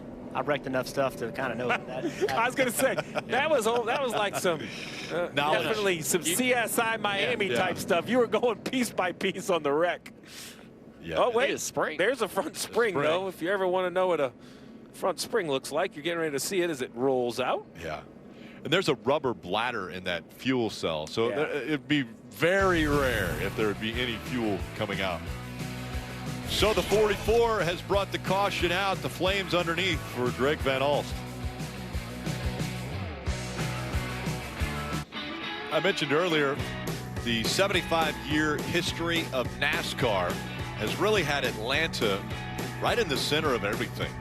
Steve, you had mentioned where the championship used to be determined here at Atlanta, but so many great memories from this area and stock car racing. So the champion used to get on a float like a tractor trailer flatbed, and you would take a lap. And at the beginning of the year, all you dreamt about was, man, a lap on that float with the team and the trophy. It was so cool. Well, I know who would be on a flat if it was IndyCar. It would be Alex Palou, because right now he has been dominant. He's the points leader. He's looking to make it 4 straight wins in a row. The NTT IndyCar Series returning next weekend when they race on the streets of Toronto. Race coverage July 16th only on Peacock. And Alex Palou has been dominant. He has not lacked pace. No. My goodness. No.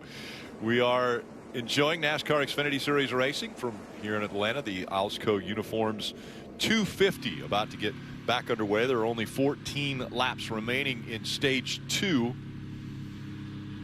Another restart coming up, and Ryan Sieg, Sheldon Creed 1 and 2 right now. Before we get the green flag, let's check back in with the Peacock pit box. All right, guys. So this is kind of the appetizer for tomorrow. What are we expecting tomorrow with the Cup cars? Yeah, I think it's been interesting to watch, Kyle. And the one thing I've noticed tonight is from about 3rd back to 12th, the dirty air is so prevalent. Yes. I mean, you can't go anywhere. And so these guys, when they have to make a move, it's usually a precarious move. Yeah. You've got to be forceful when you're going. So tomorrow, it's going to exacerbate that thought, I would think. Yeah, listen, we see it with this car, and there's only 5, 6, 10, 15 Correct. up front. Tomorrow, we're going to see 32 of them up front. And so it is so much more. Yes, sir. The dirty air, the moves, the quickness of the moves, the way things are.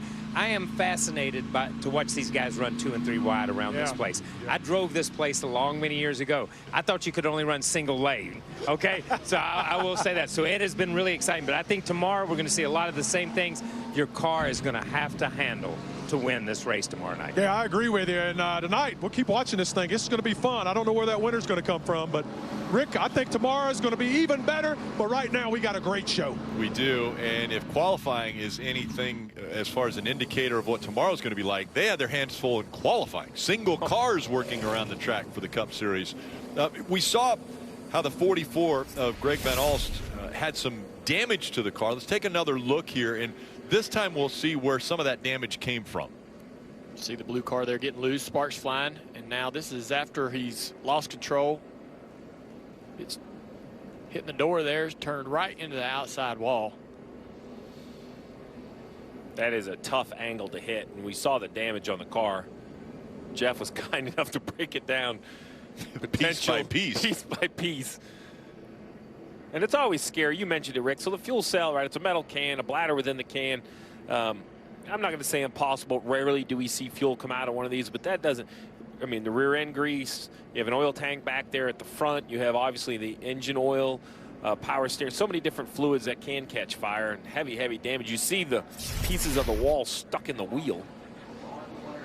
So a lot of speedy dry went down, and so they're cleaning that up. While they're cleaning that up, let's get a few updates from pit road. We'll start with Dave.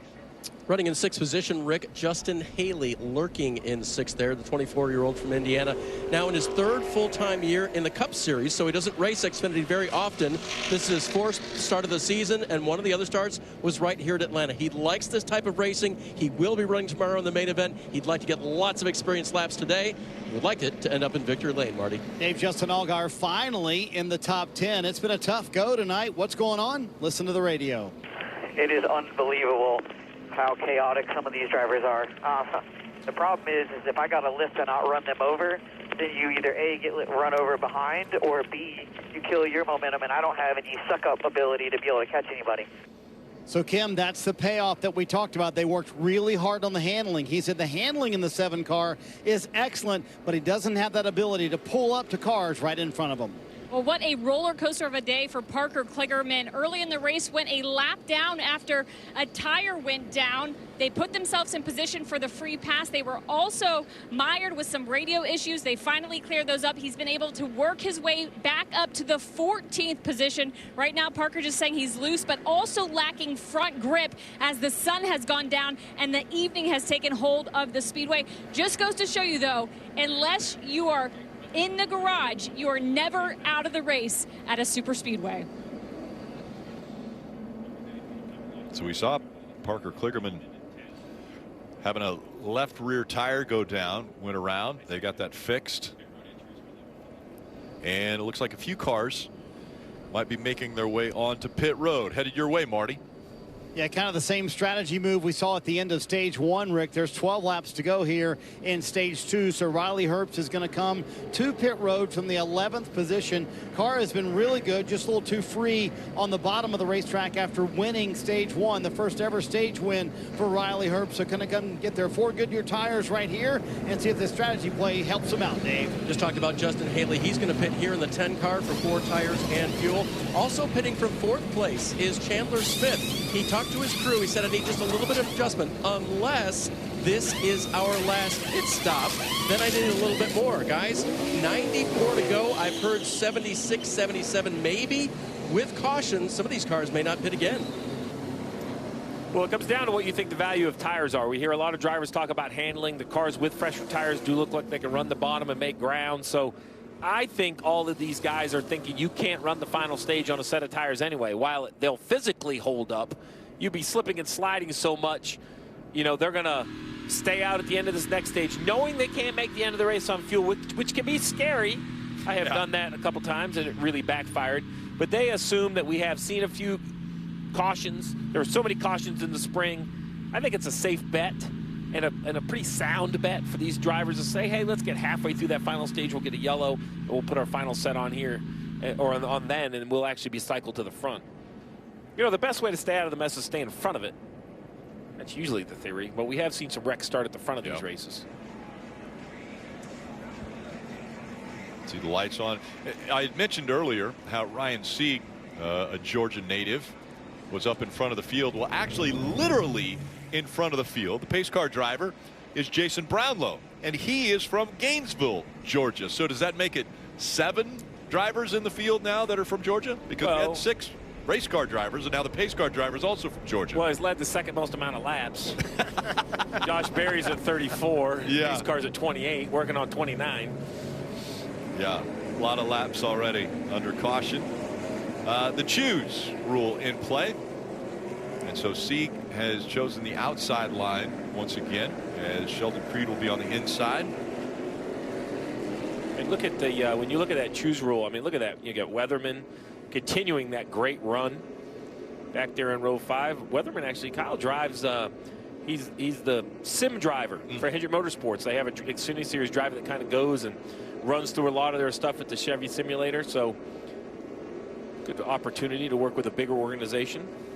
I'd mentioned Georgia drivers. One of those involved in the most recent incident was the 08 of Mason Massey. He's from Douglasville, Georgia. His paint scheme actually is kind of paying homage to Bo Slocum, a race car driver, probably made the biggest bounds and strides in the ARCA series, passed away at the age of 26 after his battle with cancer. But Bo Slocum would come back and mentor a lot of the drivers, and a lot of these drivers that are on this list right here that ran Legends cars here, because Bo Slocum would come back and say, you know, perseverance is big. You guys got to fight through anything you can and continue fighting, and that's what Mason Massey was telling me earlier, is that's what he took away from all of the kind words that he got from Bo. Well, this race is going to be a fight in front of him. I mean, just look at the full field. I mean, look at this shot right here. All the cars still in the race. I know we've had some yellows, but, you know, as we ride on board with Jeff Burton and the state water heaters, you see all the rows and rows of cars, just not a lot of attrition yet. I feel awful to say that because I feel like I've jinxed it. You may have just jinxed the field. So Ryan Sieg on the outside, Sheldon Creed on the inside, waiting for the green to come back out. Ready, green, green, green, green.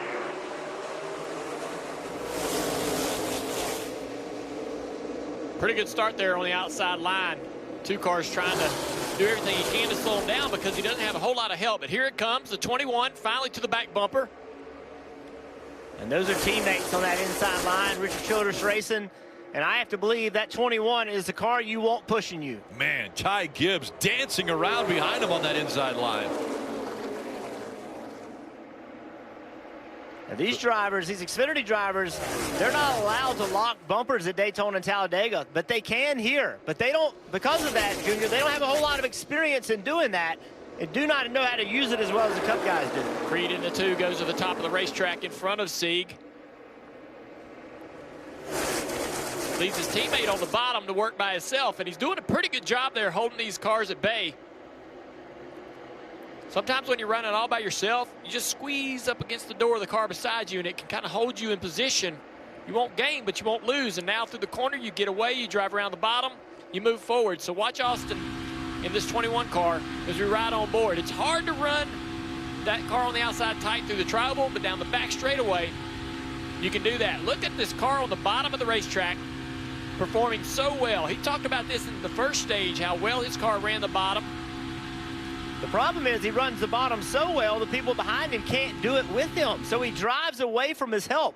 There's Josh Berry behind him in that 8 car, and he just cannot stay with the 21 to help him. And Creed, we'll see if he goes up to block the momentum of Sieg. He runs to that high line. That leaves his teammate down below. Oh, the 19. Josh Berry did not know that the 19 was there. They go down into the turn, almost 3 wide. Ty Gibbs has the lift. Little contact with the right rear there. Puts the 36 car in the fence. Weatherman with left front damage now. Battle for the lead now as Austin Hill had surged ahead. And now Creed coming back on the outside. Still 3 wide behind him.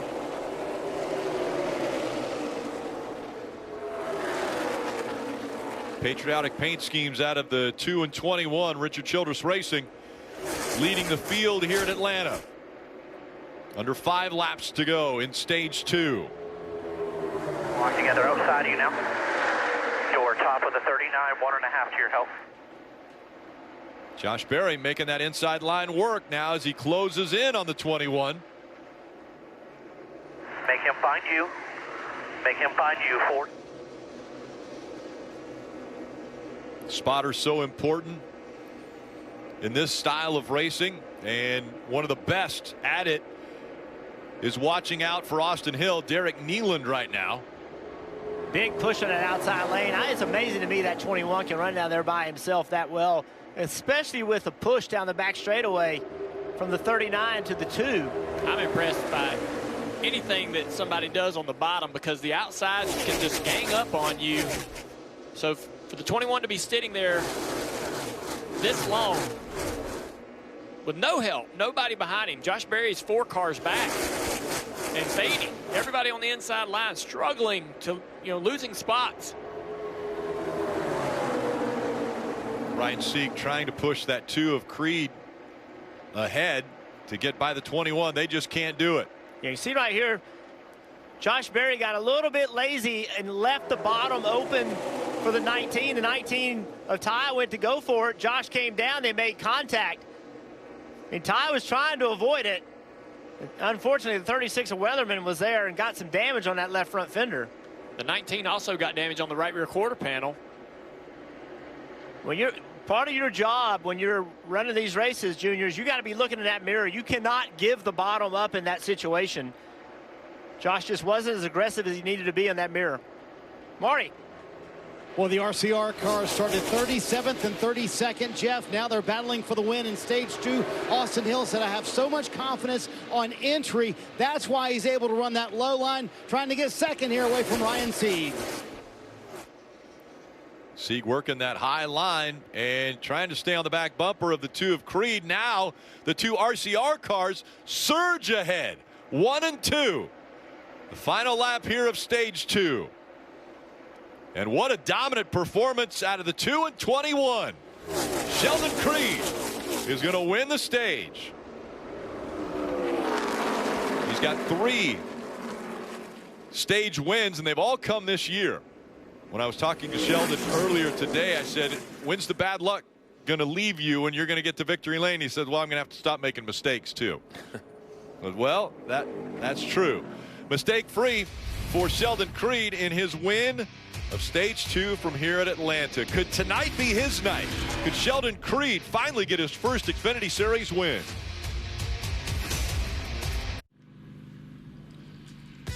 Represent your favorite driver. Take advantage of amazing deals at the NASCAR shop. Check out the greatest selection of t-shirts and hats and die casts and much, much more. Visit NASCAR.com/shop today. From inside the race car to high above, aerial coverage brought to you by Pods. If you're moving this summer, save up to 30% at pods.com today.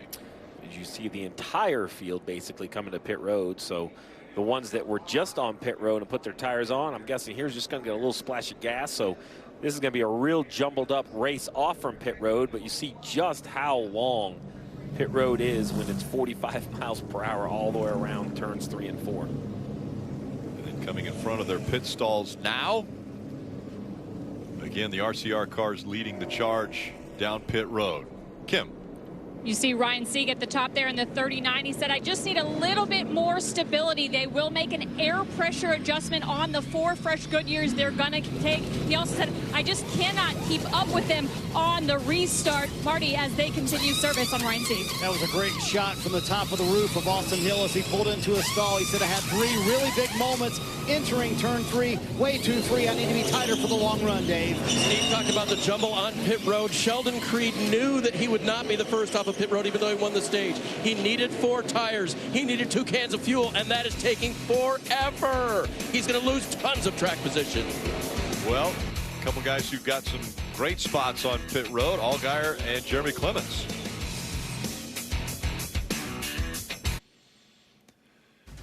We've mentioned the history of racing from here at Atlanta. Well, how about drivers cutting their teeth in the Bandoleros and legends from here, like William Byron, Joey Logano, Chris Buescher, the Dillon brothers, Austin and Ty, as well as, of course, Chase Elliott, who raced here. Bubba Wallace, another who worked on his craft. And they get to take center stage tomorrow under the lights here once again at Atlanta Motor Speedway. Countdown to green gets us underway at 6:30. Cup racing at 7. Of course, NASCAR America post race right after the checkered flag. We saw the 2 of Sheldon Creed making his way back onto pit road. They had an issue there. Let's go to the Peacock pit box as we're seeing another car slow on the track. All right, guys, so I know we're looking forward to tomorrow night's race, but pretty interesting 2 stages here for the Xfinity Series. Yeah, I'm sorry, I can't hear you. Yeah, he's talking about it is so loud. My goodness. Yeah. Been great first 2 stages in this Xfinity Series. I mean, we're watching a lot of these guys. You know, Austin Hill comes from the back, like we talked about a second ago, gets to the top 10, can't quite get into it. After these pit stops, though, it has really jumbled this field up. Yes. And now all of a sudden Sheldon Creed finds himself in a little bit of trouble. Yeah, I'm still fascinated by the ability of these guys to control the race from the front, to slow down the outside pack, to block a lane. Yeah. And every one of them's learned it. Every one of these guys have learned it. And that's where these guys, when they come to the Cup Series, they're ready to race there. Yeah, so Rick, we're hoping they can burp that can on that 2 car next time. Didn't look like he got any fuel. It's going to be fun to watch him come from the back, though. We'll try to make it a little quieter down there for you guys. It's loud. Sorry. Yeah, it will be interesting. Steve, we saw the 2 of Sheldon Creed. They had a fuel issue. Yeah, they had a fuel issue in the 7 of Justin Allgaier. A little different look with the Hellmans on the car. I don't know if there was communication issues, but you see he kind of starts to turn left, and he is way past his pit stall, not going to make it. So the 7 missed his pit stall, and then you just heard Brad talk about it. The 2 had trouble fueling. Result, both of them near the back of the field. So now up front, Joe Graff Jr. in the 38 on the outside. Get ready, green flag, green flag. Justin Haley in the 10. Familiar with running up front in this style of racing.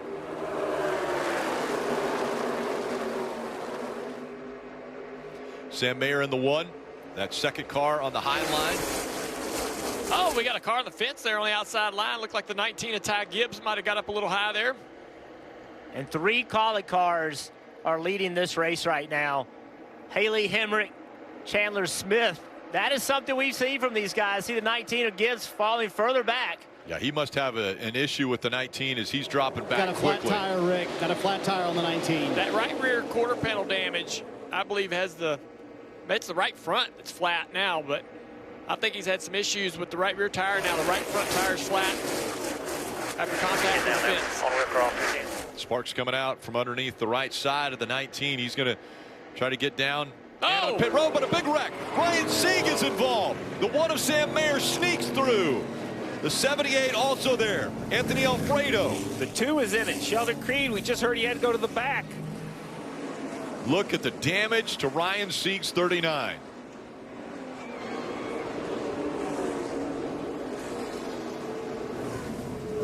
.36 also. Kyle Weatherman has damage.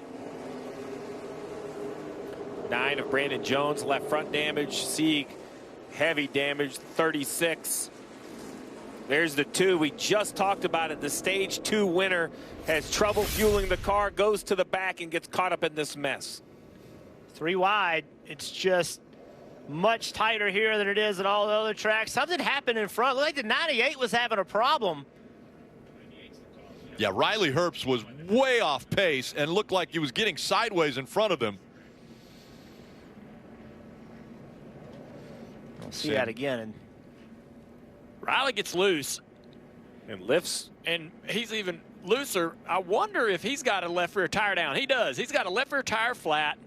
So coming around there the lap before, the 19 has a tire issue. I wonder if they are running over something, possibly running over something that cut the left rear tire on that 98 car.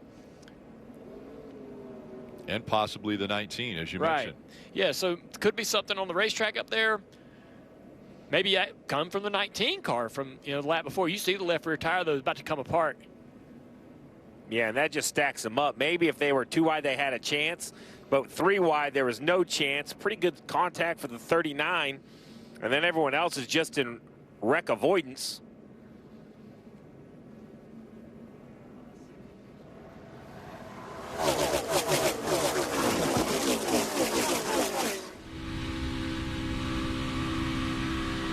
Open out front here, south side. Still there, stay low here, stay low, come down, check. Come on, come out front here, you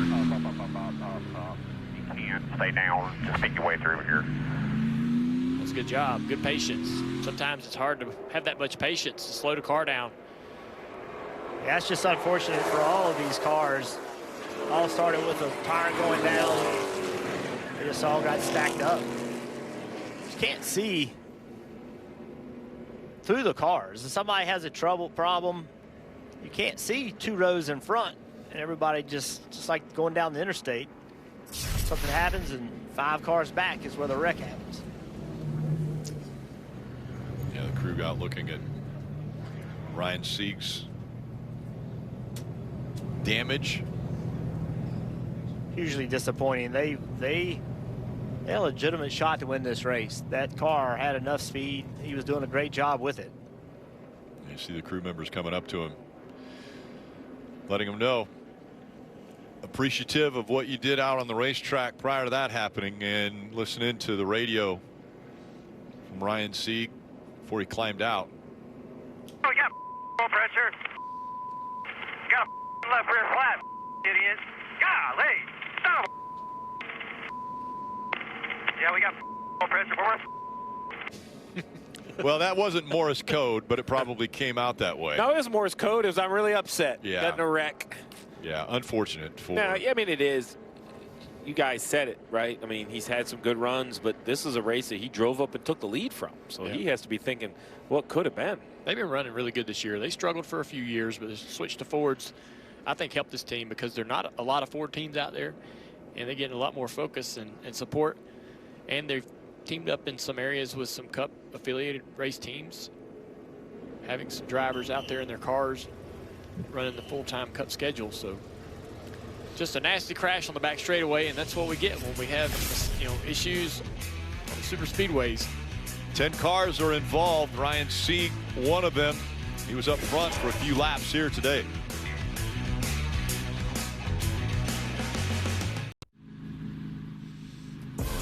Mondays on USA. Do not miss the nonstop action of Monday Night Raw, featuring WWE superstars such as Cody Rhodes and Bianca Belair. That's Monday Night Raw live at 8 on USA. Here's Sheldon Creed out of the race now, out of the car. You see some sparks still coming out from underneath the 98. And want to take a look at the Toyota driver update, where they're running. John Hunter Nemechek, highest scored right now in 4th. Sammy Smith in the 10th position. Kaz Grala right there in 12th. We saw hands full for Ty Gibbs. He's back in 25th right now in that 19. But he's been all over the racetrack, catching that race car.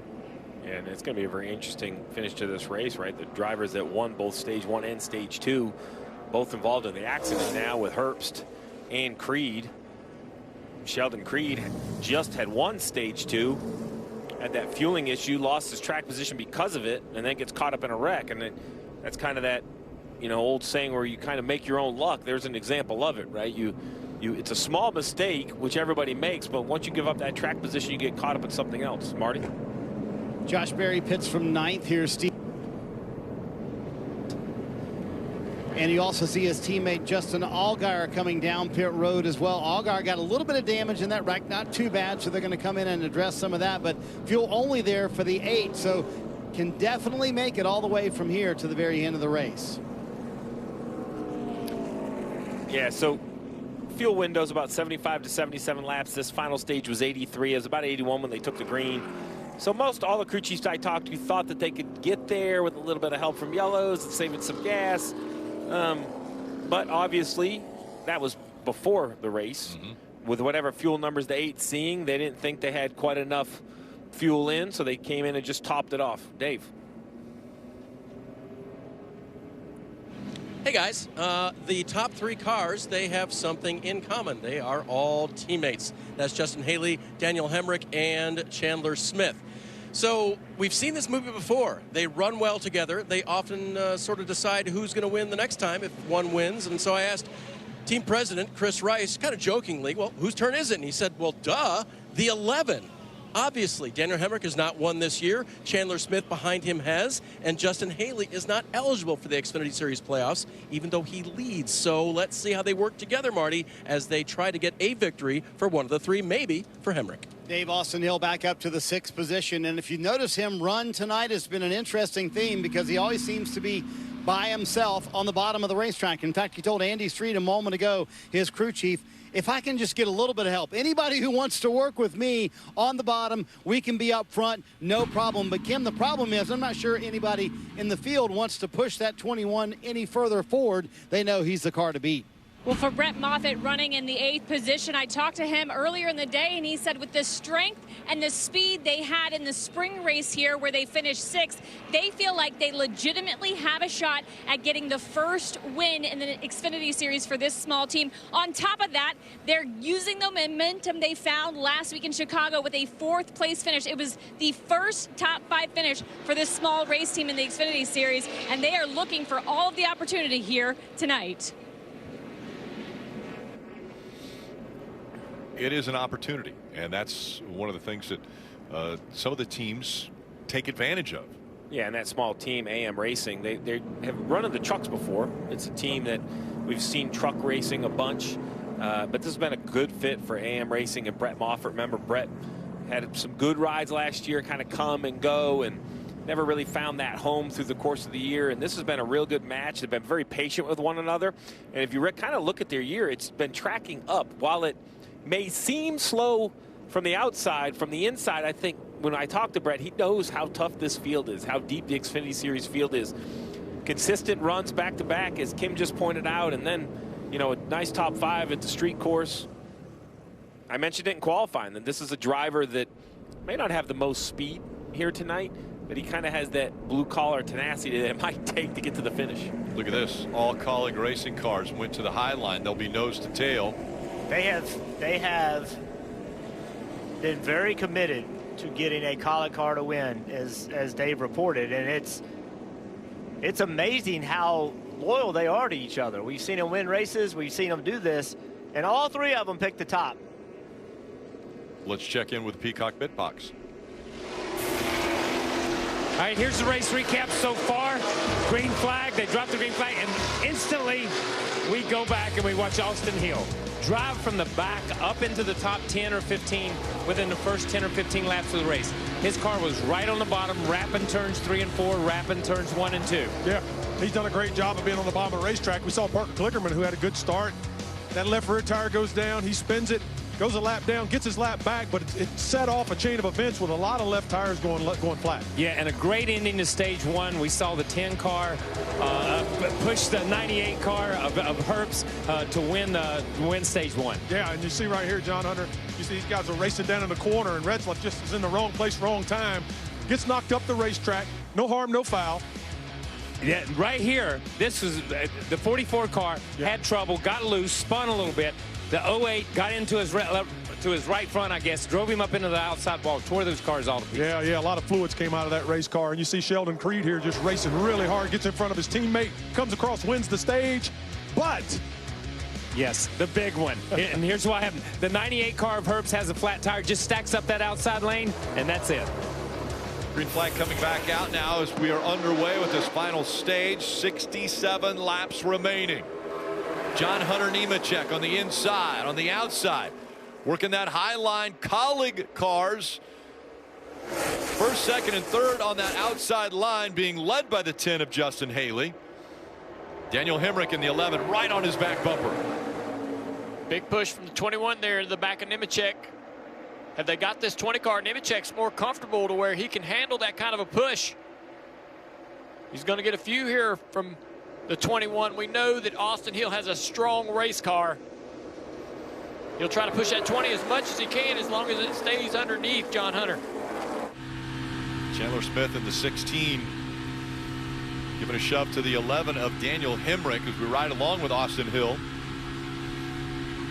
And Hill not able to get to the back bumper of the 20 of John Hunter Nemechek, and he falls back just a bit. Yeah, John Hunter's car just does not drive well enough. Another car on the wall back there. Josh Berry up into the fence. Big damage to the right rear quarter panel here. It's gonna be a long night for him going forward. They got a bad tire rub. I agree, Josh. Bad tire rub. I think that's going to require a pit stop. Definitely a small tire rub. It's going away. And on the top screen, you can see everybody has gone to the top.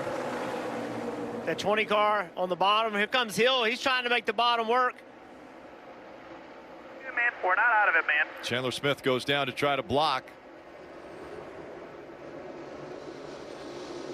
It's Justin Haley that's out front now. Daniel Hemric running in the second spot. Chandler Smith is third. And it seems like this is very familiar.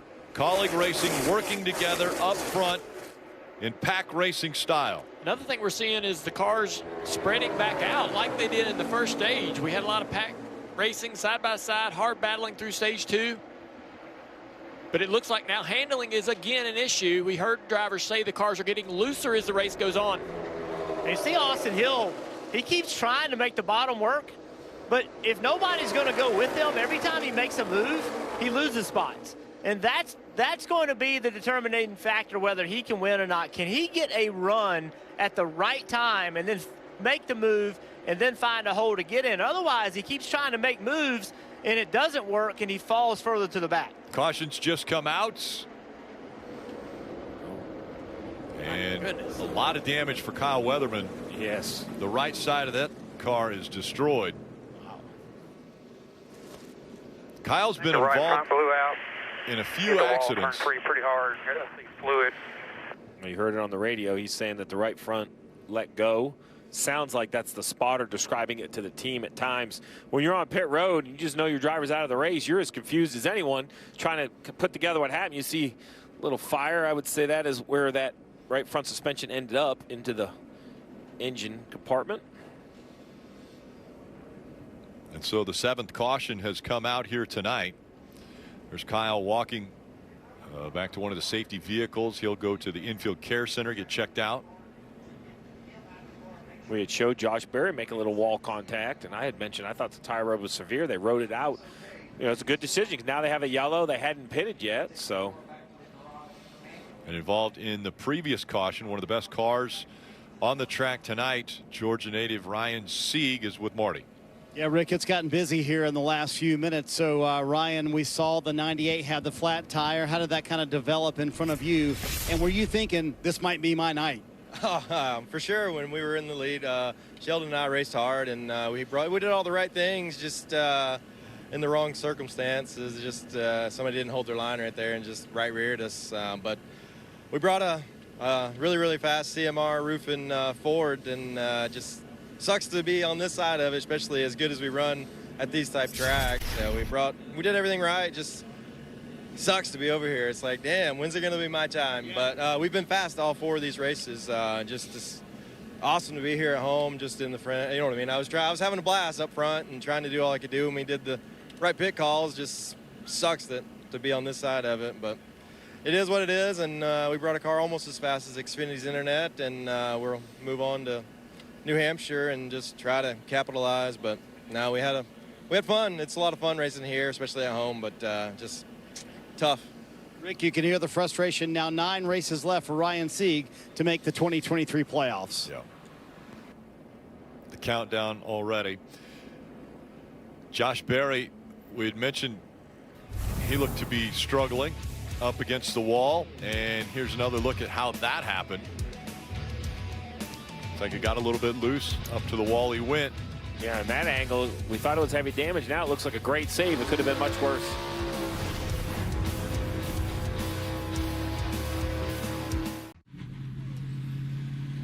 Fans, make sure to download the official app of NASCAR. It allows you to follow all the action with free live scoring. There's in-car cameras as well as a radio broadcast. You can search NASCAR in your app store, and you can start the free trial tonight. Back in 2001, again, it was after Dale Earnhardt Sr. passed away. Kevin Harvick took over and drove the 29 to victory for the very first time, and it came here at Atlanta. Kevin Harvick's 3rd start. He got the win and started what is going to end up being a Hall of Fame career. This is final season. That car right there, the 29 that won here at Atlanta back in 2001, is going to lead the field in pace laps tomorrow with Richard Childress behind the wheel. So very impressive, the career that Kevin Harvick has had, and reliving that memory. Everything gets started with Countdown to Green at 6:30. Again, tomorrow evening, 7 o'clock for the Cup Series race. It will be Kevin Harvick's final time behind the wheel here at Atlanta. Jeff, do you remember where you were in that race? Wasn't in the front. Yeah, that was a good one. All the damage to Kyle Weatherman's car. Take a look at how it happened. Yeah, you see the car spark on corner entry, right front clearly flat. You know this is going to be a bad angle right here. You can see why the damage was so severe. Kind of the top of the screen. He's going to come into screen. Look at this. Oof.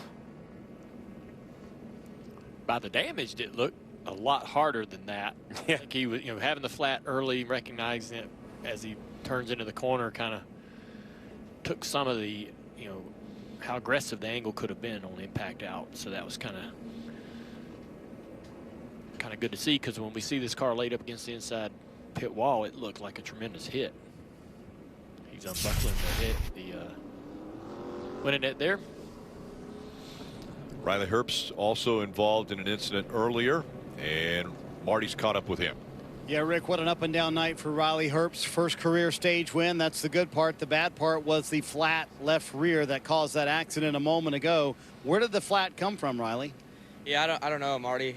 We had a pretty good night going. Obviously, we won this first stage, and I thought our Monster Energy Ford Mustang was good enough to maybe run top 3. And then I loaded into turn 1 on the restart, and I knew it was down. And I tried to save it, and then I dumped out of the gas probably too fast down the back straightaway. And when I dumped out of the gas, it just swapped ends on me. So sorry to everybody else. That's disappointing. But I really hate that for my Stewart-Haas guys, and wish we didn't blow a tire. We've heard the drivers talk about how different the racing is tonight versus March. You ran up front, obviously winning a stage. How would you describe the racing this evening? I thought it was intense. I thought it was extremely on edge, a lot of on throttle time, which this new Atlanta makes us drivers do, which was cool for us because we had a really good handling Ford Mustang. But a lot of people were loose, and it was kind of a handful if you were in dirty air or if you didn't have a good handling car. The spring temperatures just make it so gripped up, and that's probably 100 degrees track temp, higher than that right now. So it's a little slick, a little loose, but it was fun while it lasted. All right, tough ending of the night for Riley Herbst after a promising start, Rick. Yeah, Riley won't be involved in this, but we want to take a look at the Ruoff Mortgage keys to victory lane. Well, guys, it starts with handling, right? We just heard it from Riley. Handling has been an issue, but as the track cools, who makes the right adjustments or perhaps no adjustments? What car handles better as the lights shine and the track cools? Well, 57 laps to go. We've had 7 cautions. If you want to win this race, stay out of the upcoming ones. And keep that track position, and Kaulig has it right now with the top 3 cars, and they're controlling this race, and it'll be difficult to wrestle that control away with only less than 60 laps to go. 57, it'll be 56 when they come by the next time, and they will, I believe they'll be choosing inside or outside. Last time, all 3 of the Kaulig cars chose that outside line, so if they would stay nose to tail.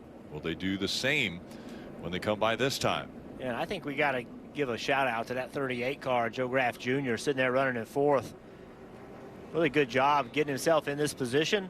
We just talked about how important track position is. Now, just got to do everything you can to keep it. 3 career top 10s. This could be a huge night for him. He's going to stay on that outside line as well, but that now opens the door for the bottom. So who was 5th? John Hunter Nemechek is now going to start on the front row in the 20. I want to know from the drivers, you mentioned that Joe Graff Jr. car, the windshield is, I don't know if that's yes. speedy drive. Like, is that hard to look out of as it appears? I mean, look at that thing. Might not have been a tear off on there. Dave? Leader Justin Haley discussed a 2-part strategy with his team. You got to make the call. We can't let 21 up here, but obviously we got to keep momentum. As long as you understand, it just depends on what the 16 does. As soon as we get one car between us, it's all over. Oh, yeah, I got you. So Chandler Smith in the 16 had gotten out of line earlier, but he was trying to block the 21 from coming forward. They know they can work together. They're concerned about the 21. He has been one of the fastest cars, if not the fastest car on track all night. Look at the numbers for Kaulig Racing. And on the drafting tracks, like what now Atlanta has become, 7 wins in the 66 starts.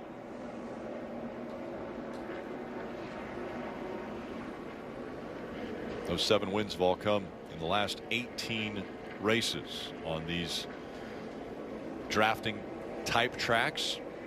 So again, Kaulig nose to tail. There are 3 cars on the outside line. On the inside, it's John Hunter Nemechek with Cole Custer behind him, and then Austin Hill, who's won already 2 and looking for 3 here at Atlanta. Business is about to pick up here. Drivers know we're closing in on the finish of this one, and they're going to need that track position. You see the 21 of Austin Hill jumping that outside line. He's already going to give up on this bottom. Get a push here from Joe Graff. 16's trying to go to the bottom here. 21 to the top. That's another spot. Austin Hill moving up to 4th now. They mentioned if the 21 would get in between any one of those three, it could be the night over for the Kaulig trio. And now John Hunter Nemechek running in the 3rd spot. Austin Hill is 4th, all chasing after Haley. Does Austin go to the bottom? Is there an option on the top of the racetrack? Can he get on the outside of John Hunter Nemechek? I think that's the easier way to make the pass if he can find his way on the right rear quarter panel of the 20. He knows if he goes to the bottom, that's going to be the tougher way around. And he might be down there by himself. He's been trying it over and over and over, and it hasn't gotten him the lead. So let's see if he's patient. Just be patient here for a little and let you see something that can work. Half and half. Next. That 20 car is faded down low enough, I think, that if the 21 of Hill can get the run, he can probably catch John Hunter sleeping a little bit and get on that outside. Restarts are huge. Watch the 20 car. Watch right there, right above the 2 on the door. See his hand come out the window? He's waving to the car behind him. Soon as his hand starts moving, he wants the car behind him with forward momentum in his rear bumper. Actually wants him to hit him, to shoot him out in front of that 10 car if he could. Big run by the 16 of Chandler Smith. He's trying to get back up there. Hill also with a run. He looks to the inside of the 20, trying to take 3rd away. Big side draft. He jumps away from the 20. He clears him now back up into that spot. Slide up and grab him. Slide up and grab him. He slides up, takes that spot away. That's perfect. Perfect transition from one spot into another. Don't get too greedy and stay down on the bottom and try to get more. Just one at a time till you can take that lead. Marty. Boy, Dell, that is the aggressiveness of Austin Hill. And he and Derek Nealon, his spotter, had a long conversation under that caution. He said, why won't anyone work with us on the bottom? We're too good. And here he goes again to the bottom around Daniel Hemric for 2nd. He's clear again. He's going to slide up and take that spot. See, he didn't get greedy and go to the bottom of the 10 and get hung down there on the inside. One car at a time. He's taking each run, making the most of it with the side draft, slowing down the car on the outside.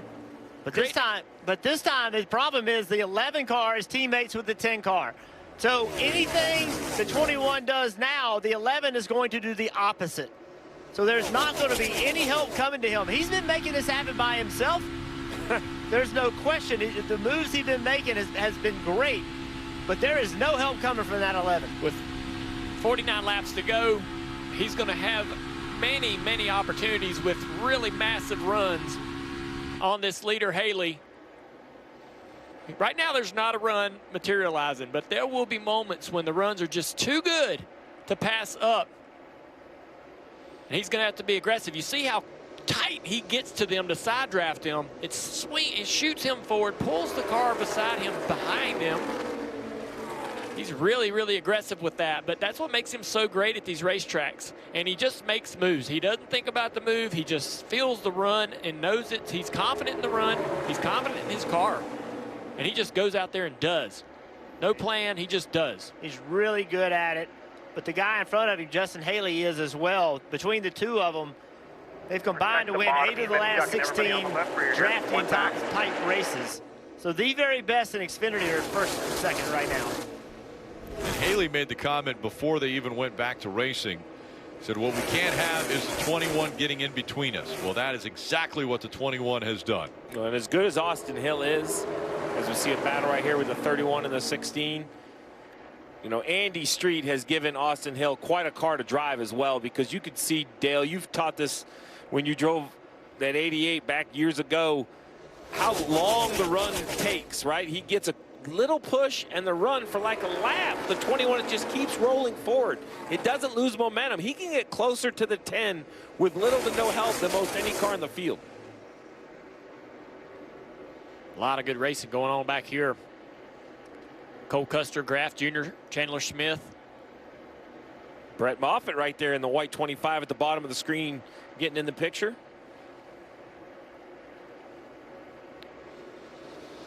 Top two of the best at this style of racing. Justin Haley and Austin Hill, 1 and 2 in Atlanta.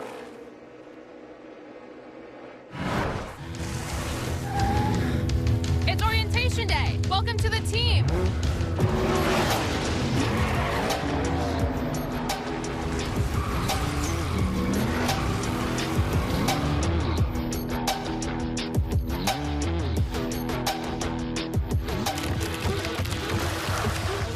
Who wants to race?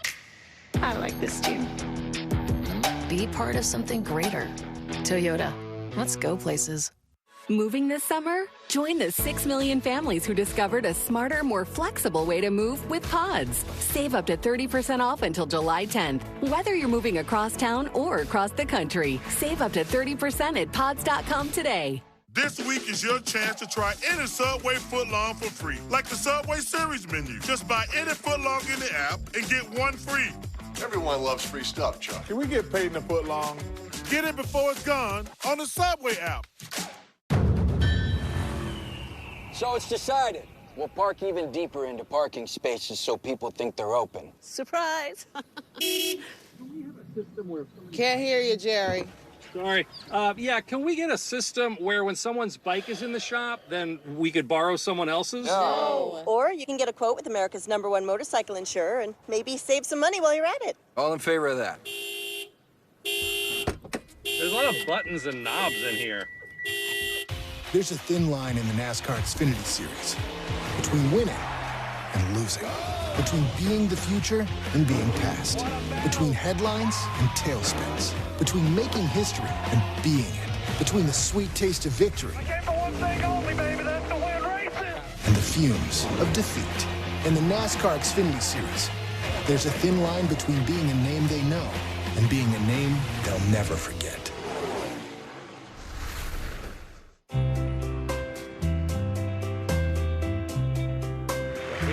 Enjoy this walk down the 18. Who's conquered it? Tradition here at the Open. The winding road is over.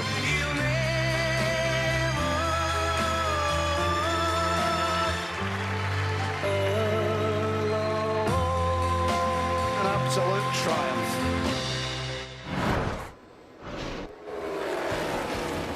You're watching NASCAR Xfinity Series Racing from Atlanta, the Alsco Uniforms 250. And a big run out of the 16 of Chandler Smith has put him up to third now. So aggressive moves even in front of his teammate Daniel Hemric. But it is still teammate Justin Haley that is pacing the field, with Austin Hill looking ready to pounce at any time as there are under 40 laps to go, now 39. Parker Klingerman down here on the inside. Seeing some cars moving around the racetrack, guys, chasing it up the racetrack, running right against the wall. Some still able to be comfortably running the bottom. The handling on some of these cars starting to suffer a little bit.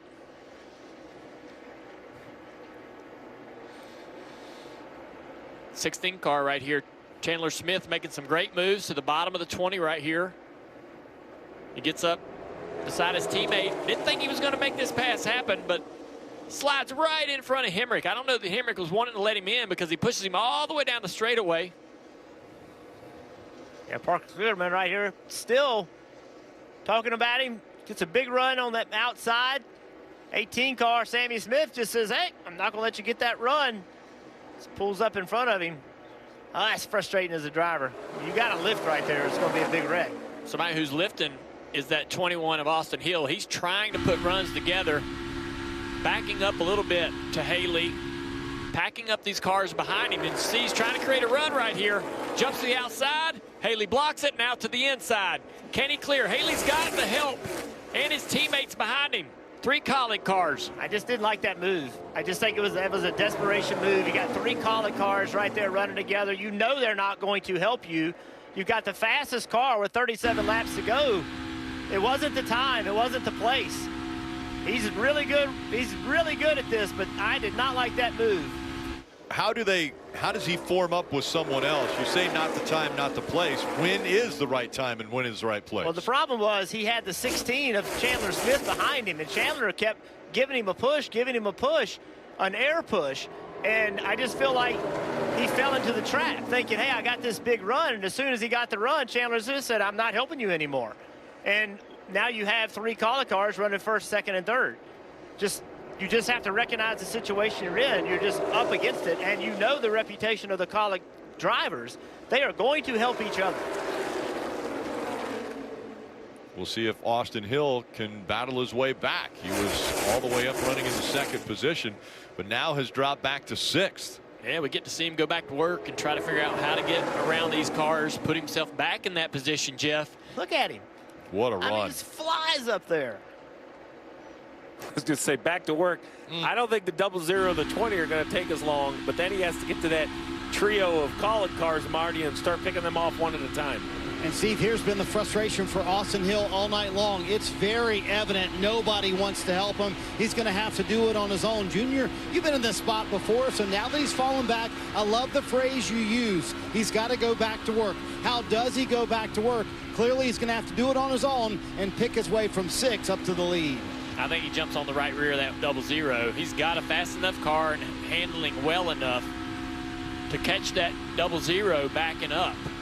Everybody right here now in the lead pack is, you know, the leader's full throttle, but some of these guys right here are half throttle, every once in a while checking up. I'd be on that top line, just offset just a little bit to the car in front of me, trying to create some momentum to jump to the outside. That outside pass is automatic. We've seen how hard it is on the bottom. He's just not going to be. Look at the 00 get loose, though. So here he goes. He's going to try to work this bottom around the 00, and he can't get clear. Now he's starting to bleed out again, and now Parker has a chance to get to the outside of the 21 if he can make this pass. What if Parker works with Austin Hill? Parker hasn't been up here running with the 21, but everybody else that's been up here hasn't want to run with Austin Hill. Kim? And at this point, Parker's willing to do anything to find track position because he said, my car is so good. We just need continuous green flag runs to show what it can do. So if anybody's going to work with Austin Hill, possibility of Parker Kligerman just so he can show what his car can do, Dave. Let's continue this Parker update with Parker Retzlaff in the black and white and red 31 car, getting passed right now by Justin Allgaier, but a strong run for him tonight. Remember, his best finish of the year was the opener at Daytona. He's just a rookie, 20 years old, but he's doing a great job. Again, the Parker's running nose to tail here. Parker Kligerman, as well as Parker Retzlaff, the 48 and the 31. I think the ill handling 20 is going to be the opportunity for Hill. The 20 in the 4th position. There's a lot of red, blue, and white cars out there, but the 4th one in line is the 20 of Hunter Nemechek, and his seems to have some of the biggest handling issues as tires wear. And one of these times, he's going to have an issue move up the track. The 00 and him are going to get passing, and that'll be the momentum killer that the 21's looking for to try to get to that right rear of the 20, and the 00 for that matter. Dave, what are you hearing on the 20? Well, so that was one of the other things that the Kaulig teams talked about in the break. They were sure that the 20 car of Hunter Nemechek would get shuffled out because he's been handling so ill all night. And John has confirmed that on the radio. Just doesn't seem to have the right downforce on the car. But that has not happened yet. So far, Hunter hangs well in 4th in the 20 car.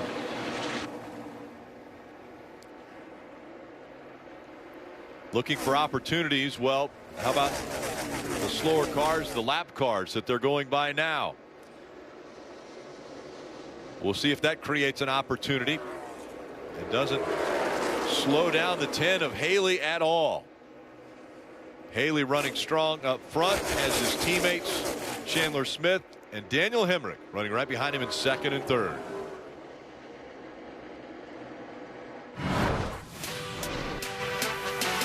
In my day, I tried keeping up with the game. Now with the power of Xfinity 10G network, my little bro is the game. With the Xfinity 10G network, he sees the game from every angle with barely any lag. Set, hike! My little brother, more like my big MVP.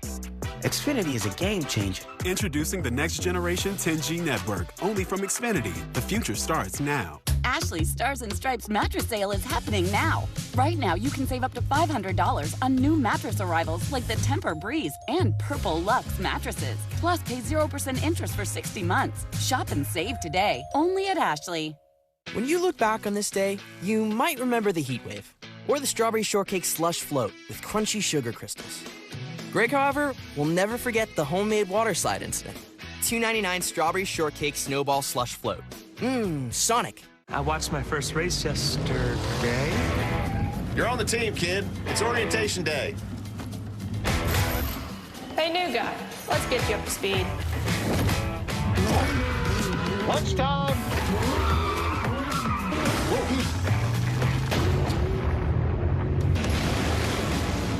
Your workspace is ready. Looks like you got a corner office. Be part of something greater. Toyota. Let's go places. To go to the heart of stock car racing, you'll need to go to the heart of the stock car, where a history of high speed roars to life. And a passion for good times fuels it all weekend long. Where kids can be kids, and adults can be too. It's anything but slow at Michigan International Speedway. Come be a part of the action. Get your tickets now at mispeedway.com. We all know Monday mornings are the worst. But Monday nights, that's a whole other story. Because that's when Raw is bringing that heat.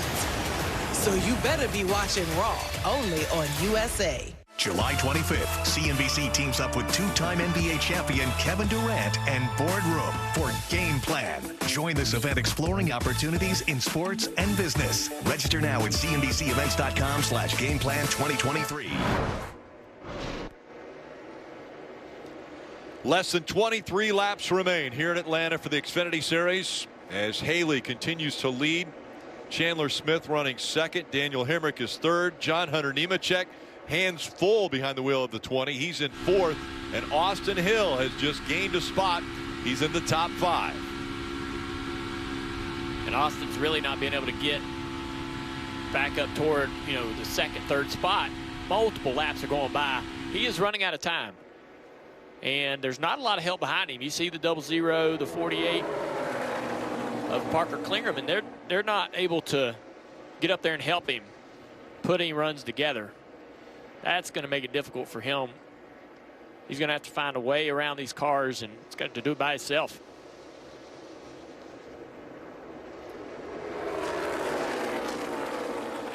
How long will the Kaulig Racing cars play nice with each other? All the way to the end. I think that they're going to stay right here in line, taking care of each other until the final back straightaway. They may, we may see them try to make a move on the back stretch, ensuring that at least one of them is going to get to the finish line first. You see this wide variety of tires on the left-hand side because everyone didn't all take tires at the same time. Some guys took some fuel only. Some guys took tires way back in the middle of stage 1 or towards the end of stage 1. So while we see these cars all sliding around, understand that Hill has not only a fast car, but a little fresher tires than the cars in front of him. Big move there by the 20, a little slide, the back bumper. Moving around on this 20 car now. The 21 to the inside. Is he going to be able to get Nemechek here? He's going to get a little help off this 00. Now the 00 and 20 are side by side. 21 of Austin Hill takes the spot away. We saw Cole Custer get a little sideways there as he was catching up to the 21 of Hill. Let's see if Custer can complete the pass. Now side by side with the 20 of Nemechek. Yeah, see, that's the problem right there. When you go to the bottom and you can't clear, they're going to stack up on you on the outside. I'm sure Cole Custer was watching that 20. Look at him. It's just way up the racetrack. Car drives horrible. I'm sure Cole saw that and thought he could clear him. Parker Kligerman trying to take advantage of the 20. Moving up high. And I think Parker could be the 21's best friend because he's one of the only cars I see that can carry that corner speed through the middle of the corner. I don't think he's going to be able to make this pass, Steve. Down the back straightaway, the 7 of Allgaier is going to push the 20 back clear. Parker's going to continue to lose spots down the back straightaway. That was the moment, right? He needed that push from the 7. So now Austin Hill has gotten to the back of the Kaulig cars. And the pass is going to have to happen somehow one at a time. And it's not going to have much help from behind. The 20 just does not have the drivability to do what the 21 can do. So how can Austin Hill make this happen? He's got to get forward momentum on him, kind of catch him off guard a little bit, preferably get on that right rear quarter panel. I like that lane right there. Gives a little bit of distance in the corner, but should have a little bit of a run down the straightaway here. Under 16 to go. If you're Hemric in that 11 car, you cannot give him the top. If he gets underneath you, he gets underneath. Comes to the inside of Hemric down the back straightaway. And he pulls way down to the bottom of the racetrack. Not going to clear him. What can he do down here in turn 3 and 4? He's going to have to get aggressive. His spotter's right. I mean, as bad as that sounds, it's about the only shot he's got to be able to take the spot. He's got to jump back in line here. Fake it. But the 20, but by the 20 car not being good enough, no harm, no foul. He made a run. He tried it. It just didn't work. But he didn't lose multiple spots. There's a disadvantage of the 20 not being able to push to 21, but it's also an advantage to try things because there's just not enough speed for the 20 to take advantage of an opportunity missed by the 21.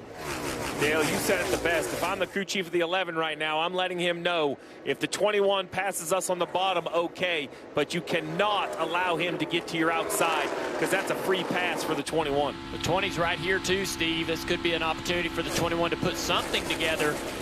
Just don't think he can do it by himself. We also see a lot of lap traffic that could disturb the air for the leaders, get them out of the throttle a little bit to create some opportunities for the 21 as well.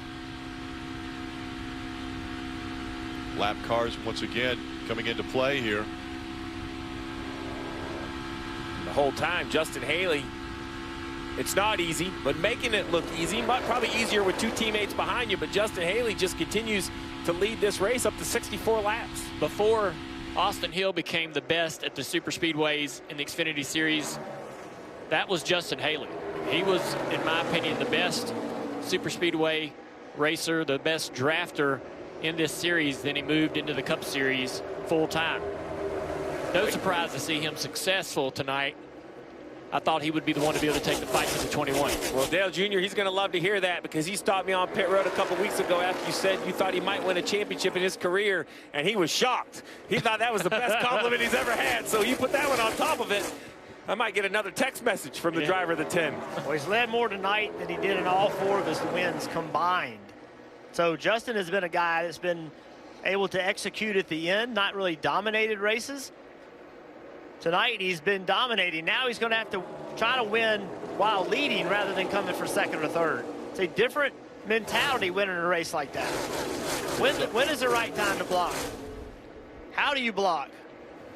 Guys, I really think this comes down to kind of the new Kaulig guy, and that's Chandler Smith. We know what happens when it's A.J. Allmendinger and Justin Haley. We even know what happens when Hemric or Ross Chastain's in the mix, but we haven't seen the driver of the 16, Chandler Smith, been put in this position.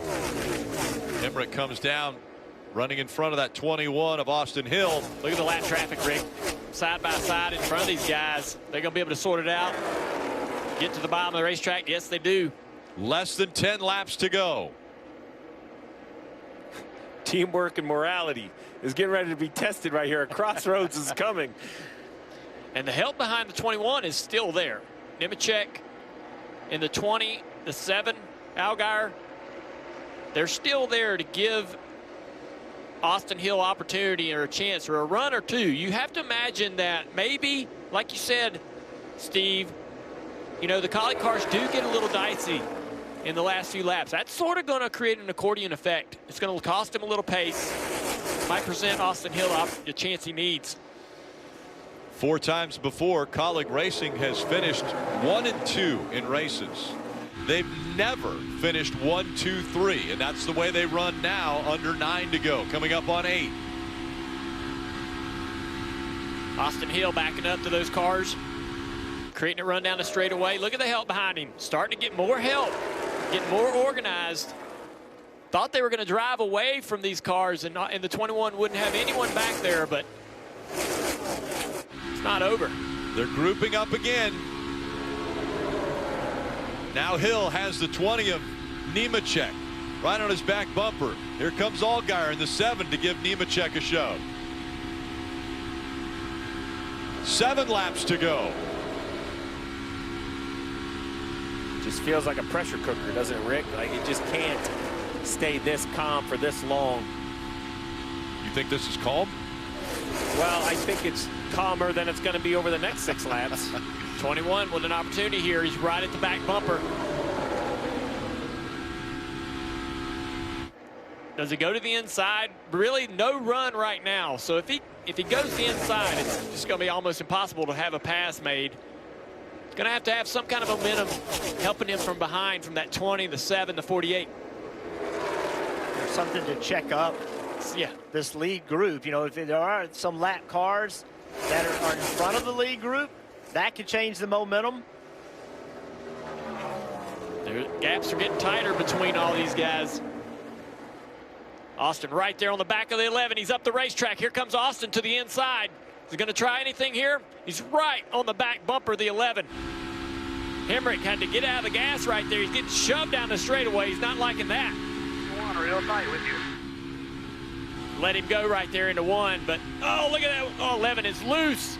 Up the racetrack he goes. The 21 trying to take advantage, trying to get third away. Now, he didn't clear him, and look at the 20. The 20's pushing Hemric.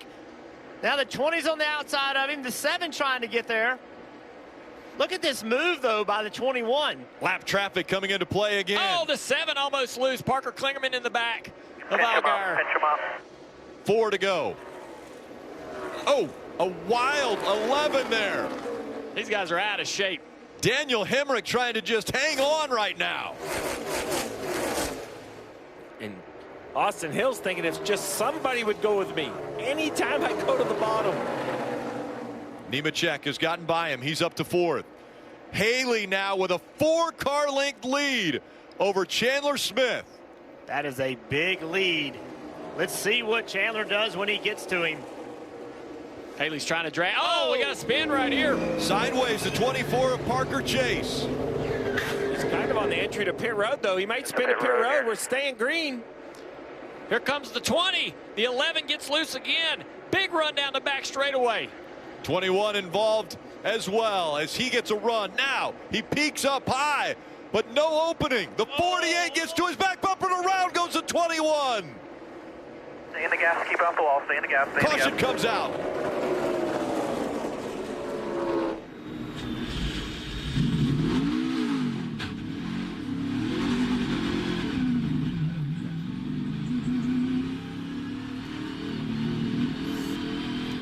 Combination of things happening. We need to keep rolling. The leaders are middle of the back. If the tires are up, we need to keep rolling. Combination of things happening right there to create all that. Old tires pushing it to the limit. Lap traffic. Cars way out of control. So the 21's thinking, I'm going to go to the outside of the 20 right here, but then decides against it. Didn't quite get to the bottom of the racetrack. And Parker doesn't touch him, but the air off of the nose of the 48 disturbs the back of the 21, and only these old tires right at this limit, right on the edge. That's all it takes. No contact there, but certainly the air disturbing the back of that 21. It's like the air is disturbing it, and the 21 knows he wants to block the 48, right? So he's tugging the wheel probably, trying to not allow the 48 that full lane. Yeah, watch the 20. The 20 comes up in front of the 21, so now he's in a horrible position. The 48 is pushing the air onto the left rear quarter panel, pulling air off the spoiler. The 20 pulls up in front of him. That takes all the air off of him. Around he goes. Look, all that happened at the same time. Yeah, I mean, you even wonder if the lap car's not there, if there's another car length to the right, if Austin Hill can save it off the corner. But he just runs out of real estate. This is zoomed in. Look at this right here. I mean, see the 20 sliding up. He's got the air off. The 48 is packing the air on the left rear quarter panel. Old tires, like you said, Junior, and around it goes. That isn't a wreck that happens on lap 10 of a run. Yeah. Those old tires, you can see everybody sliding around. Okay. Hill riding around here on some tore up tires. Trying not to destroy this race car. So the question now is we've seen them sliding around so much, will people pit? Well, there's only 18 cars in the lead lap, to your point, Jeff. Double file restart, so you'd line up in the front 9 rows. I guess the question is, with all the grip in the world, is there enough real estate for overtime, right? 2 laps, 3 miles. Even if you're the fastest car here, if the front 2 or 3 rows get 3 wide, you're done. Now, if they stay 2 wide and sliding up, Jeff, you're going to look like a hero around the bottom. You're definitely going to look like a rocket ship. Well, the leader can't pit. The top 4 or 5 can't pit. But if you're running 8th or 9th, yeah. Let's listen to Parker. Hey, touch him, or is that just air? I don't think you touched him. I don't know, buddy. It's okay. Replay showed he did not touch him, but yes, they were right with air. So even the driver of the 48 wasn't sure if there was contact made. So to Jeff's point, who thinks they can't do better in their current situation? Is it Moffitt in 7th? Does he say, hey, I'm going to come get some fresh tires? Is it Custer? Sammy Smith? You know, who is going to come down and get fresh tires? These cars right here, pit road's closed, so these cars are all here. The 21 of Hill is going to be under penalty. He has no choice. The tires were flat. Pit road's still closed at this moment. But someone is going to decide, and that's why pit road's closed. Crew members pushing a car backwards, trying to get all that cleaned up. I mean, if I am the 19 of Ty Gibbs in 10th, I'm coming for tires. Yeah. I'm not running full time anyway. I'm not going to win it for 10th on old tires, are we, Junior? Like, if you're my guy and you're at 10th, I'm selling tires. The question is, are you buying? I think, knowing you would definitely love some tires. Yeah, I mean, I think if you're in the top 4, it's a really hard decision to make, to give up that track position. But, I mean, we got guys back here that obviously are very uncomfortable. Like the 11 of Hemric, he was so loose. Does he think he can hang on to it for a couple laps? I mean, how much of this, green-white checkered are they technically up to full speed? Maybe about, 60% of that? Can you hang on to it for 60% of that? Green-white checkered and not bring it back on the record? Because you're going to get pushed. There's going to be contact. You're going to get pushed around. If the air can disturb a car like that, imagine how much air is going to be disturbing the cars that are in the middle of the pack on old tires. See these guys running on the apron. They're trying to make sure their fuel cells are getting, the fuel's getting to the pickup. Because a lot of people are kind of short on fuel, at least short enough that running on the banking might, create some problems of stumbling and so forth when they go back to green. But it's a tough call, and I'm glad I'm not a crew chief. That's probably why I never was, because I wasn't much of a gambler. Well, we saw the 21 and the issue for Austin Hill, but prior to that, the 24 of Parker Chase also had his issues.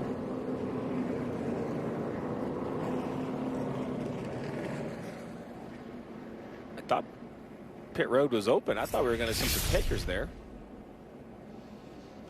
There's Parker Chase on the outside of Balicki. Yeah, Balicki just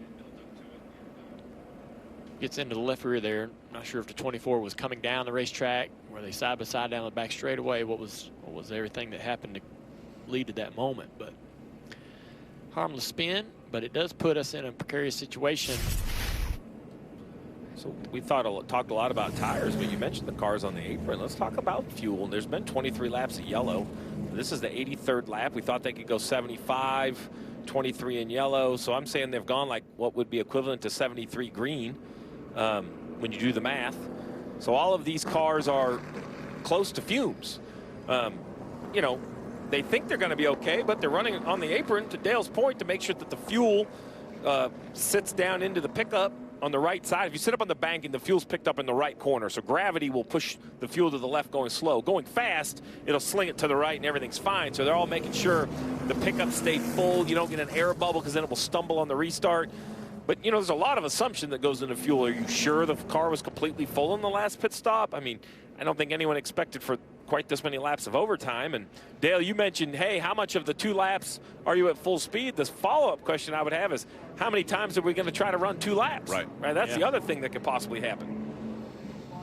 If we have multiple attempts, you look down there at somebody like Burton or Williams, right? Could the 92 of Williams get this great opportunity, a couple more overtimes, and he has the lead because he has the most fuel? I bet he parks it on the start-finish line if he wins. I'm not touching that one, Rick. I don't want to be suspended. I don't want to get in trouble. The other thing about these overtime rules on drafting style racetracks is you want to have the lead the entire time, because you never know when the caution's coming out. The caution comes out on that last lap, whoever's leading wins the race. And how many times does it happen? It's a large percentage of times. We don't make a full 2 laps under green. So if you're Justin Haley, Hunter Nemechek, it's on your brain right now. I've got to be leading. I kind of like where Parker lined up, right? He's behind a couple Kaulig cars. They're going to work together and accelerate good on this restart. The 11 car of Hemric. What an awful position to be in. You got your teammates on the outside lane. You got the 20 that you need to push, Dave, to try to make something happen. But if you do, you're going to push them past your teammates.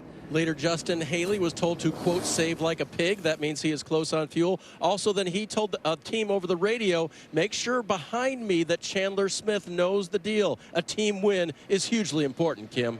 Well, for Parker Kligerman and his crew chief Patrick Donahue, there's some debate on what to take in terms of the choose. Ultimately, they chose the outside because Patrick said, I do not know how we run them on the bottom. We lose too many spots. This way we break up the colored cards, Marty. Justin Allgaier fourth on the outside there, Kim. Jim Pullman, his crew chief, gave him great advice. All I know on this restart, don't get bullied, Rick. Don't get bullied. Okay. So you need to be the aggressor. We'll see. Good luck with everybody being the aggressor. The drivers in lane 2 are the ones going to decide this race. Whoever gets the best push and can push the car out front clear, that's going to determine, I believe. It's overtime, presented by Credit One Bank. Nemechek on the inside. Haley on the outside. No help for Haley. They're running out of gas behind him. That's absolutely right, Rick. We have a car out of gas that ruined that run on the outside lane. Some falling back, some moving forward. Now John Hunter Nemechek has a car length in front of Daniel Hemric in the 11. If they get back around to the white flag before a caution comes out, the next flag will end the race. Big run coming out of turn 4. Haley trying to get the spot back. White flag in the air one more time around. Whatever you need to send, 1.5 off Dyson. John Hunter Nemechek, 2 wins already this year. Looking for number 3. Daniel Hemric with a big run. Off. Keeping the 11. Can't find a way around. Stay splitting it. Stay straddling it. John Hunter Nemechek hugging the bottom of the track. Nemechek is going to win in Atlanta. Come on. Yeah! Attaboy, buddy. Good job.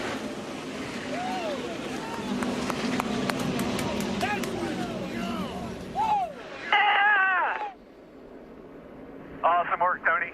Awesome work, John Hunter. Way to keep him up front all night. Smart driving there. Thank you, guys. I appreciate it. Awesome. Heck yeah! I'm pumped.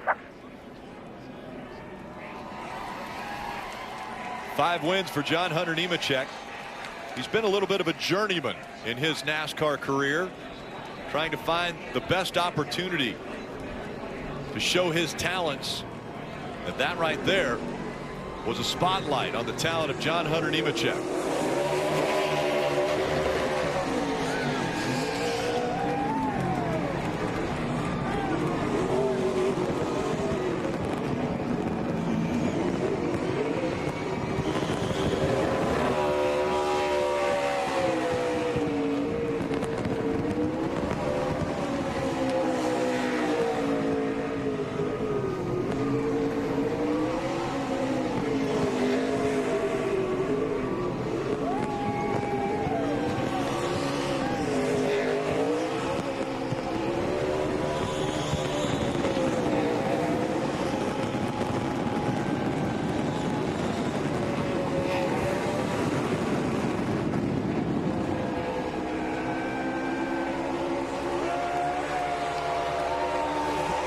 Nemechek putting an exclamation point on this win.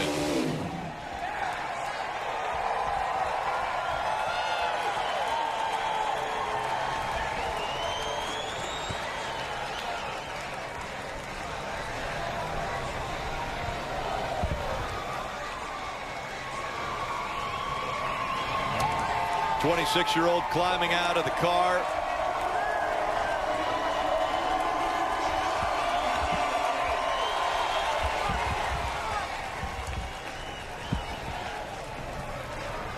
Heading over to grab the checkered flag.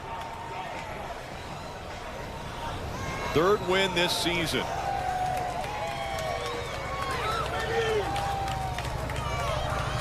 His last win was on the shortest track, NASCAR, at Martinsville.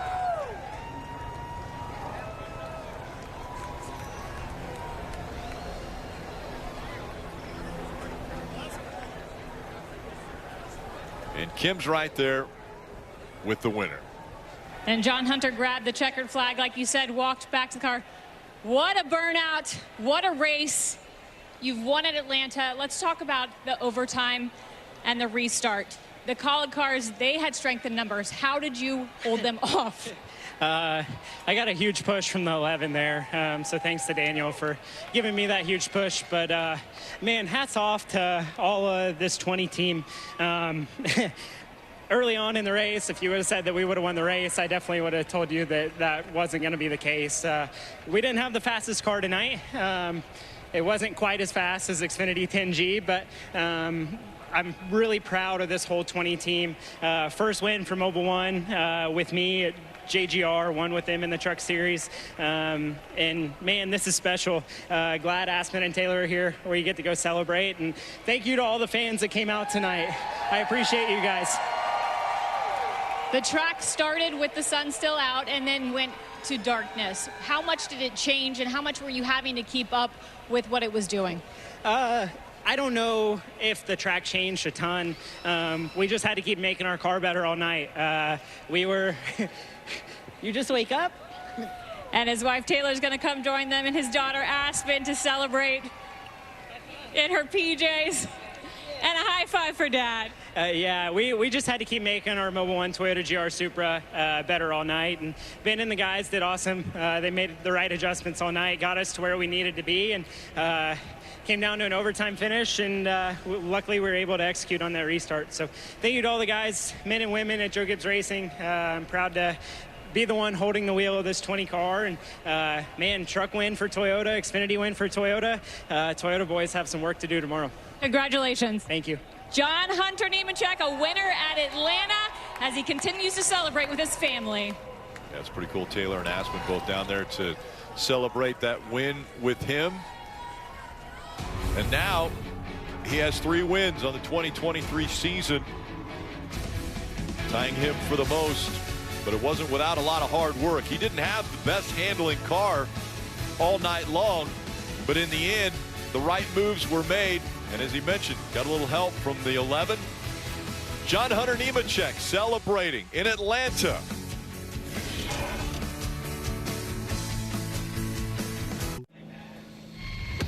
And next Saturday, right here on USA, it's NASCAR Xfinity Series racing from New Hampshire Motor Speedway. That coverage beginning at 2:30 p.m. Eastern. Justin Allgaier, he won last year's July Xfinity Series race, and this year we'll see if he can get back to victory lane there tonight. Justin Allgaier finishing 17th, the last car on the lead lap. And Marty, KP, and Brad, man, the handling is definitely an issue here at Atlanta now. Yeah, I would say so, Rick. Great call for you guys. John Hunter Nemechek pulling into victory lane here. I'd have laid money, Brad, that he would not win this race. No way. So, Kyle, kind of unpack that final restart for us. I mean, it really started with Chandler Smith starting to run out of fuel. So, Rick says handling won the race. The worst handling car out there won the race. I agree. Yeah, John go ahead Hunter and say that. Right. And you're right. The 16 car of Chandler Smith runs out of gas. So does Parker Kligerman. Yeah. So the 2 cars in the outside, which leaves Haley all by himself. Yeah. Now the 11 just, I thought the Kaulig team was going to stay together. The 16 runs out of gas. The 11 pushes the 20 of Nemechek out front. And then the 10 has the audacity to pull out on his teammate and stop that run. Yes. So Kaulig just threw the race away at the end. Yeah, in a lot of ways, they just threw that race away. Well, and you're counting on the Kaulig guys to stick together. But That's Daniel right. Hemric wanted to win this race, and maybe he could have won the race if he'd have just stayed tucked up and not went by himself, got outside of his teammates. He had a great chance to win this race. But I did not see John Hunter at all because his car was handling awful all night long. He was fast, don't get me wrong, but I did not think he was going to win this race. He got a great push from Hemric, and he just set sail. And Kyle, I think Daniel Hemric, it wasn't so much that he wanted to push John Hunter Nemechek. He thought he had a shot to win this race. Listen, I got that. I understand that completely. But he wanted the 10. He thought the 10 would come to him. He thought the 10, and that's what I'm saying. I'm not blaming Hemric for anything because the outside line ran out of gas. Yeah. What I'm saying is when the 10 got to push off the nose of Cole Custer and got back up there, he just pulled out on the 11, and the race was over with at that point in time. Yeah. They were not going to come back on the 20 car of Nemechek. Yeah, if 11 and 10 had hooked up, I think Hemric wins this race. Then he could have pushed Hemric. I agree. If he could have pushed Hemric with the run that he had, if you watch that whole last lap, if he could have got hooked, I believe, to Hemric, there would have had to been some serious blocking out of the rearview mirror on that 20 car to change the outcome of the race. For so much of stage 3, it looked like it was going to be Justin Haley's race. Afterwards, Dave Burns caught up with him. Well, it didn't work out the way it was supposed to for Kaulig Racing, but they sure had a shot there at the end. Justin, you were the lead car. What was your thought? Yeah, first, I think, leading all those laps, running wide open, we were just short on fuel. The 16 obviously was running second for majority of that too and ran out. So Hemric was pretty mad here that it didn't push, but it started stumbling out of 4, so I got down to try to give him the best chance. And yeah, I think just leading all those laps, just short on fuel there. But I got to thank Campers in RV and everyone at Kaulig Racing for giving me the opportunity. Thought obviously we had it won, but yeah, things just don't work out sometimes. Daniel, we could see the frustration. Obviously, finishing second is never fun. But you also you made a strategic move there on the choose. What was your plan? Yeah, I mean, we had a moment there come through lap traffic right before the yellow came out and got shuffled and ended up, 5th or so coming to the choose. So I was either going to line up 4th row on the top, which is going to start 8th or start 3rd. So if it would have put me behind my teammates to pick the top lane, I would have done it, but it was put me, 4th in that lane. So I had to go to the bottom, and I think we're all kind of struggling with fuel there. Obviously, me running 3rd majority of that run, I was able to save more, I think, than what Justin and the 16 were able to. So, yeah, showed some super amount of frustration there at the end when I got out of the car. I just felt like I'd backed up to Jay there and thought I was going to have to run down the front to at least give myself an opportunity to get the 20 back. And he pulled out a line, but I guess said his car stumbled on fuel too. So, yeah, it's frustrating. Obviously, we all want to bring back Kaulig some trophies and for sure let one get away here tonight. And Daniel, that all came after a leap that your team made. Your car wasn't great to begin the race, and then they worked on it. Yeah, Jason Gentry, Chris Rice, everybody did a great job of grinding away on the Circle Chevrolet to make it as good as it was. Clean air obviously there for sure, taking rights that last stop to give us clean air. It's really similar to what we did back to the first race here this year. So that helped kind of band-aid the issues I was having a good bit, but we were just off on a little bit of travel or something because I was pretty sideways after about 10 or 15 laps. So I probably couldn't be as aggressive as I wanted to there throughout the last 20 laps, even trying to hold the 21 off there for our organization. But when the dust started to settle, I thought we were going to have an opportunity to do something special there.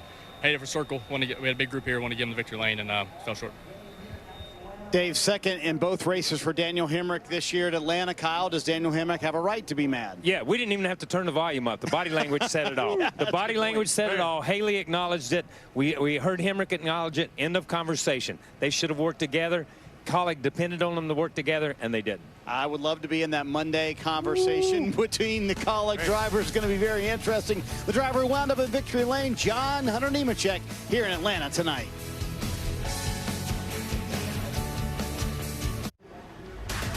The squad of Chicago's intelligence unit is ready to hit the streets of Chicago, just like NASCAR did last week. Chicago PD is coming up next on USA, so join the crew as they get set to bust the bad guys. Well, Brad, here's the Xfinity Series playoff standings, and the cut line continues to shrink week after week after week.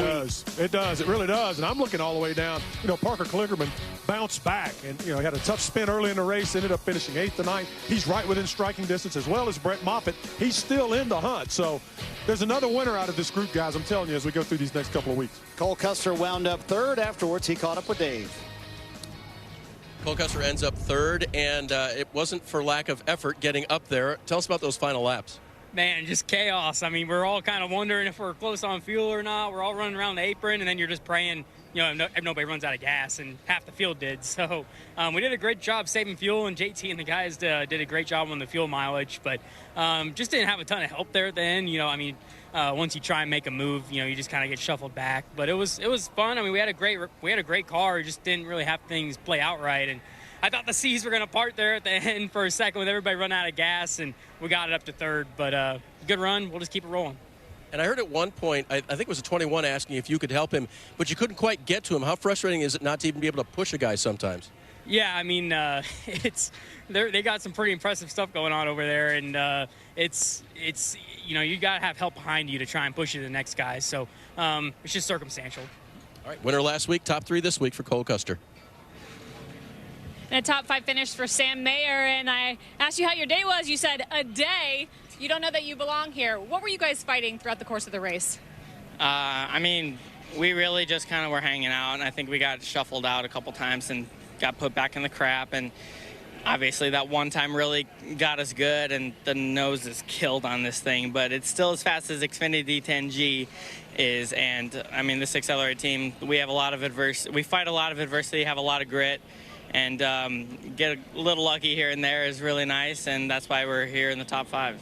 Sounds like a night of survival for Sam Mayer and this team. Boy, Kyle, you had him circled earlier on, Sam Mayer. I got to give you a little credit there. He was in a wreck, as he talked about, and wound up top 5. That's the funny part. I guess he lost the difference between wreck and crap, because he said I got shuffled back, and he got shuffled back. He didn't get shuffled back. He was in a wreck. He came back. And I say this every week, a team that can survive that and come back and have a top 5 finish, those are championship caliber teams. No doubt about it, guys. We go over these next couple of weeks. You're not going to tell me that Sheldon Creed or Josh Berry don't win a race. Yeah. I just don't believe that. So I think these points can be shuffled up pretty significantly over the next couple of races. Well, John Hunter won it tonight, his 3rd win of the season. Look at the family celebrating a special moment for John Hunter.